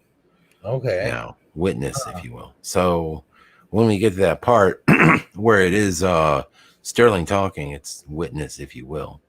Okay, that would be trippy. Yeah. Rod Sterling, I bet you Rod Noble Sterling, would have witness, if you will. I bet you Noble would have some insightful words on how that's a message. This is on the wiki.org. Yeah. Okay. So yeah, that would be definitely a change for sure. Witness. Yeah. Witness, if you will. Of course, it was a witness. That would be right. Totally that would be weird to hear him say that. But it does say here on this wiki quotes, whatever. There's a wiki for everything nowadays, people. But it says right here, Twilight Zone 1959 to 1965, an American television series created by Rod Serling. An original series ran for 5 seasons on CBS from 1959 to 1964 and remains in syndication to this day as an anthology series. Each episode represents its own separate story, often a morality play involving people who face unusual and extraordinary circumstances, therefore entering the Twilight Zone. So it goes down here, and it says in this wiki, let me see. It's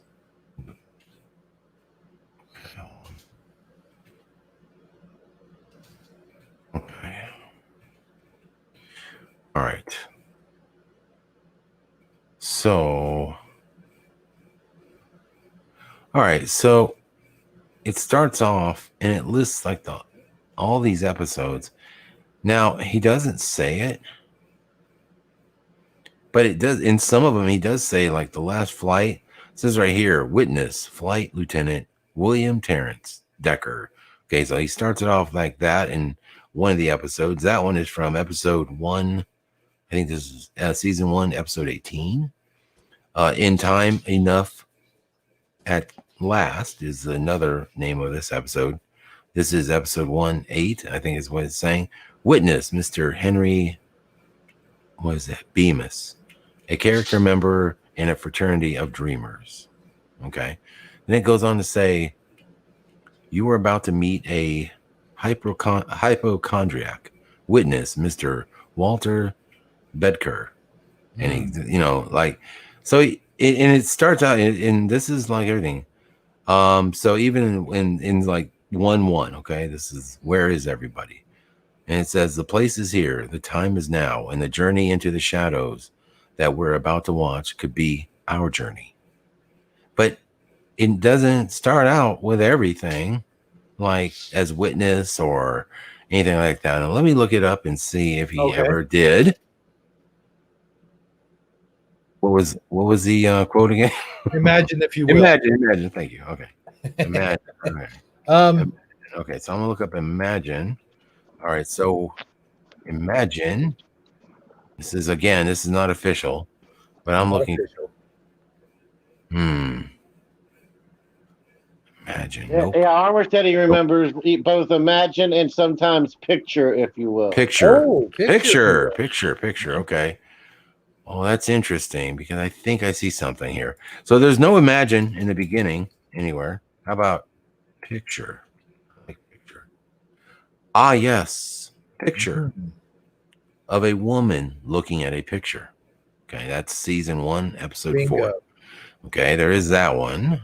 He uses that. But it's not, I'm telling you, all these start out differently. If you guys remembered some sort of uniformity to the Twilight Zone in the beginning, that is gone. What is it?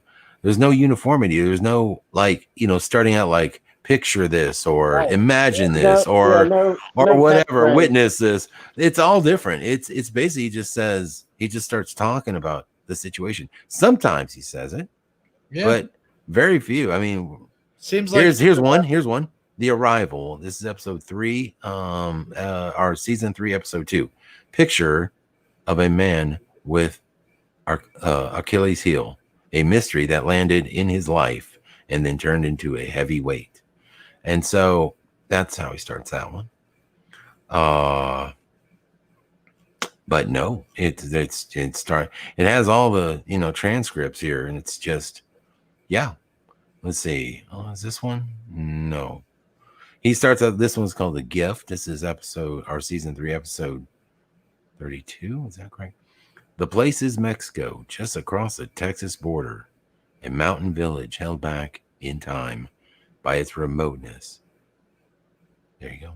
You know, like so stuff really like that. Like there is no catchphrase. Oh, now wait. Now we get into, okay. Okay, this is Death Ship. Okay, and it starts off with picture of the spaceship E-89 cruising above the 13th planet of our star system, 51, the year 1997. In a little while, supposedly the ship will be landed and specimens taken. So he does say picture there. You know, yeah, there's a few times where he says it for sure. Picture is definitely, I'd say picture is probably there more than witness. So if he had a catchphrase. Yeah, I don't even see imagine. Let me try imagine one more time.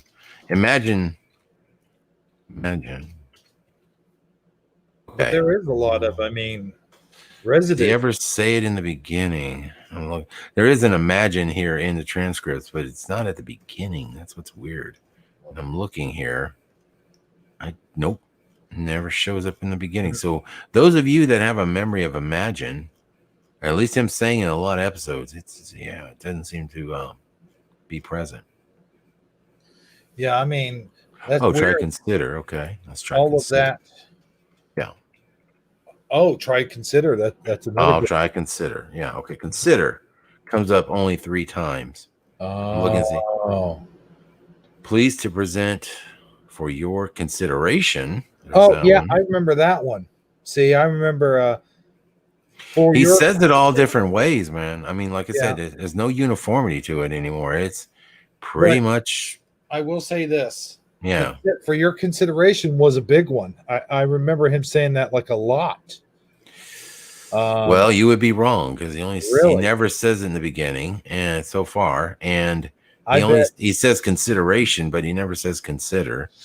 And it only shows up like 3 times as a word in these transcripts over the seasons that it ran, from what I can tell. You know, I bet if we saw one of the Simpsons Halloween episode, it would be in there for your consideration. I don't know, man. That's what I'm saying. This is weird. I mean, for some reason, like, do the new ones? They don't have him in it. He passed away after he didn't even narrate. The new guy, right? Yeah. So, like, if you have a memory of you know, some uniformity, like, hey, party people, that would be weird. Like one day, you know, so you tell me, oh, Scarabperformance never said, hey, party people, right? You know? He said, hey, it would be the equivalent of that, exactly. He said, hey, purple people. Hey, purple people. Hey. You'd be like, what?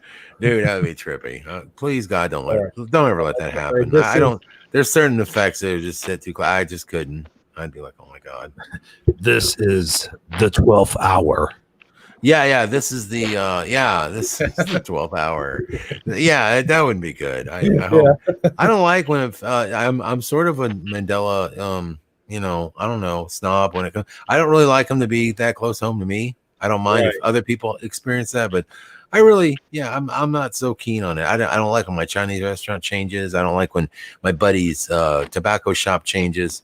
It freaks me out, man. It's just weird, you know? Oh, yeah. It's like, how can my friend work there and not? Well, actually, he did know it changed. He looked right at me. He's like, I don't know. I just work here. I'm like, yeah, well, you know. That's kind of his attitude. Like, I don't know. He's like, look, dude, I'm just here to collect a check. Why are you messing with me? Never mind. Reality's changing. You know, sorry. Didn't mean to put a crimp in your style, bud. Like, is this going to affect my tip? Right. I just work here. That's what everyone says. You know. That's like how can people who work at places like what's that shoe company again? Skechers. Yeah, Skechers. How can people who work at these places honestly tell you they go outside, they see the sign every day when they go into work, and they see the, one of the greatest evidences of Mandela effect that I think, you want to talk about one of the best videos ever. I mean, the thing literally just got erased from our reality. And this is no joke, man. I was looking through my videos one day, and I'm looking for the one where I call the Skechers chick. Okay, because this is the research I did. I found in the United States Patent Office, I found a patent for a shoe sole filed by Skechers Corporation. Skechers with a freaking T, dude, right there in the patent document. I found a name. I found a name of the lady. I got on the phone, dude, recorded that shit. I'm not lying, dude. I didn't care if I was gonna go to YouTube jail or not, dude. I was like, people need to know. So I call this chick up. I find the lady, dude. She's been working at the company like almost 30 years as a, I don't know, what do you call a shoe engineer or something, but whatever. She filed a patent, designer. And she was she had a Chinese name, I think it was. And I spoke to her. And I said, listen, ma'am, you filed a patent, and I know it's going to sound crazy. You filed a patent like in the 90s, like 1998 or something. I said, under the name Skechers Corporation with a T. And I said, there's two patents like this with your name on it. I was like, do you not remember the company having a T? And oh, no, I always remember it without the T. And I'm like, well, then how could you file a patent? Okay, a patent document with a wrong name on it. Oh, it must have been a typo or something. Like, must have been spell checking error. Oh, bull crap. Nobody would ever make that mistake. And it was so good. And I thought it'll always be there, And one day I went to look for it, and it's not there anymore, dude. Really? And it was called I Call Skechers. It's gone, dude. Dude, I have a memory of watching that. I watched that show. I swear to you, I did. I'm not just saying that because you're sitting there saying it. Yeah, dude. I'm just telling you, dude. Just go. Now, listen, this is even crazier. Gone? No, it's crazier, bro. No, it's crazier. The freaking video I put up on that. Okay, I only used one program. I had all of them saved. Every video, every single video I've ever done on YouTube is saved on my backup drive. Okay, I mean, from little clips to whole videos, productions. So I know it's all there. And I went one by one, even some that I didn't quite have labeled. I looked through every single. It is not on my hard drive, dude. It's like it never happened. What? Yeah, I swear to God, it's gone. It's not on YouTube. I can't find. I mean, there's not even a history of it ever being uploaded. There's no history of it being removed. It's like it never happened. Whoa.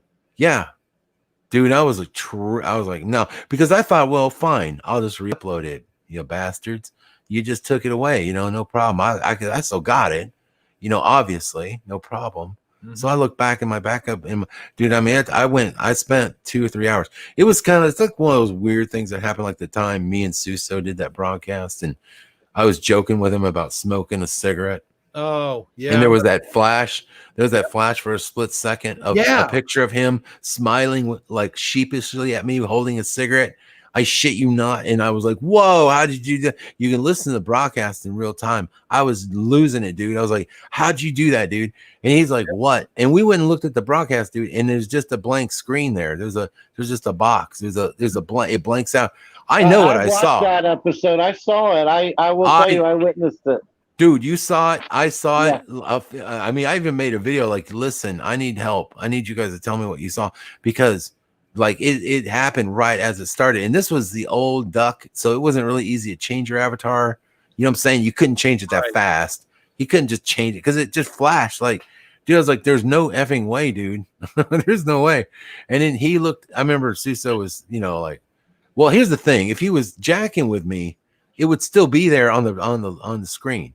It would have captured it. The problem is I know what I saw. People know what they saw, but all you get was a blank screen. Dude, something is out there messing with us. Something weird. I'm just saying, from time to time we get a little jab, you know, a little poke in the ribs, you know, hey, we're out here. Just, I don't know what it means. I'm just saying something's trolling us. And I know, you know, whatever it is, I don't, you know, I can't say for sure, but it was a trip. And here's the thing. He didn't have that he didn't even have that picture, dude. And I remember that look on his face. He just was looking at me like he's punking me. Yeah, he was dumbfounded though. Really, he was. He didn't have no clue. It was genuinely not. He didn't have a clue what you were talking about. Yeah. Oh God, it was weird, dude. It's been weird. The whole thing's been just insane. Skechers video, Dan. Yeah. I remember before I even like knew who you were. I think, and I was looking up Mandela effects, and I swear I came across that video and I watched it, and you talking to that lady. Yep. I could swear was it the Skechers video or was it? Oh, let me see. Hold on. Let me look. I thought it was. I know there was one about Nutty Buddy and Nutty Bars. That one might have been the one too. I might be getting those confused because I thought I know there was. It's either the Skechers one where and I did a Nutty Buddy Nutty Bar where I call the company. There's two of them where I talked to a lady. So I might be misspeaking. Hold on. I call Skechers. I distinctly remember that phone call. Yeah. Let me see if it's here. Like I could hear it. Okay, so I called Sketch. So it's not that. It was a Nutty Buddy one. Okay. Because there was two. There's ones where I talked to both ladies. One was the one where I called her and it's a good one too. But where's my freaking video with the Nutty Buddy? Because I remember I had the bar. I know what the thumbnail looked like and everything, and it was the Nutty Buddy Nutty Bar. So that was the one I'm getting confused with. Yeah, I did talk to two different ladies. I thought it was that one, but yeah, okay, that was the one I was looking for, and I couldn't find that one, and that one bugged me. So that was pretty good too because I had the Nutty Buddy girl on the phone, and she was like, "Oh no, we don't have that at all, or that's a special one." And I was like, "Are you sure?" And she's like, "Yeah, I'm sure we don't have it. Let me look." I said, "What you guys? Do you have access to the internet?" And she goes, "Well, yeah." I said, "Well, would you look it up?"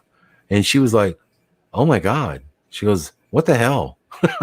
She's almost like, "What the hell?" She didn't say that, but she was like, freaked out that there was two types of bars.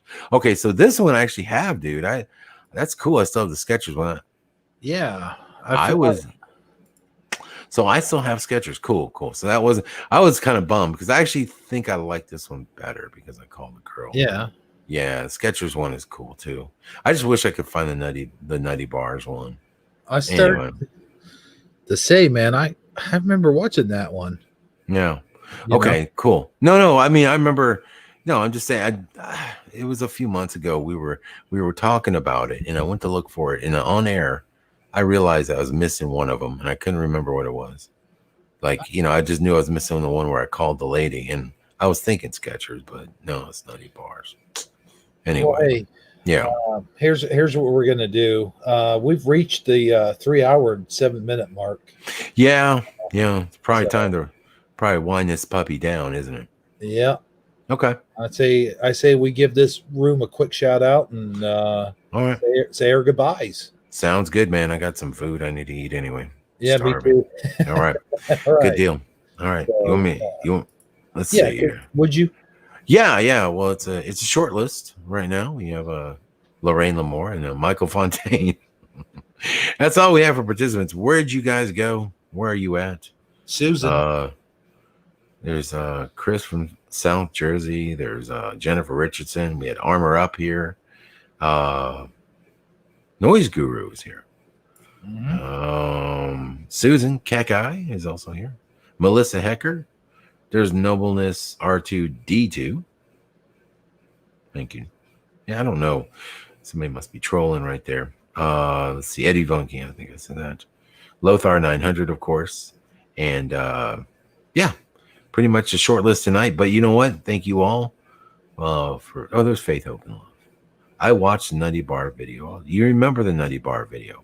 Faith, Hope, and Love. And guys, I'm sorry, but I cannot find that video anywhere. I cannot find it anywhere in the archive. I remember archiving it with Nutty Buddies and Nutty Bars next to each other, like a little thumbnail. I don't see it. It's not there. In fact, I think I titled it Nutty Bars or Nutty Buddies. And It's not there. There's no nutty in here. The only thing that's nutty is this Mandela effect.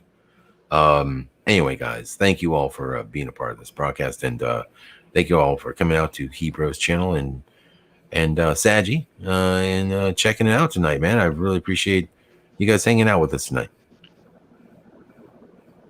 Oh yeah, I'm just glad. We're glad to have you, for real. I know I'm speaking for both of us, but I'm pretty sure that I'm accurate in that. It's always a pleasure having you on here, and I don't know. It would maybe someday in the future you can have a show where you invite me and Hebrew on, so we can shamelessly plug our show, and if you're ever willing to or able to do anything like that, and I think I don't know. I just really it's always fun having you on, man. It really is. Well, thank you, man. Appreciate it, dude. Yeah. And yeah, you never know, man. Maybe someday return the favor and have you guys come aboard. Hey, I appreciate having you on, and I have a birthday coming up next month. Maybe you could grace us for your presence once more. Maybe. Okay, man. Well, thank you guys. And yeah, man, dude, happy early birthday if I don't see you. Well, I'm pretty sure I'll see you, but just saying, and it's cool. You got birthday coming up, and yeah, brother, thank you all for allowing me to be a part of this broadcast, man. You guys have a great night, and see you back, I guess, over on the Scarabperformance channel here in a few days for the Freaky Friday broadcast. Anyway, guys, good night, everybody. Take care. All right, and that's a good night for me. Thanks everyone for tuning in. Thanks, Scare, for being on here, and we will see you guys, on Freaky Friday. Good night, everybody. That's the end of the show. We hope to see you all again next time for Taco Tuesday. Yeah, Taco Tuesday. Yeah, Taco Tuesday. I said taco. Yeah, Taco Tuesday. So long, everybody. Ha ha. Yeah.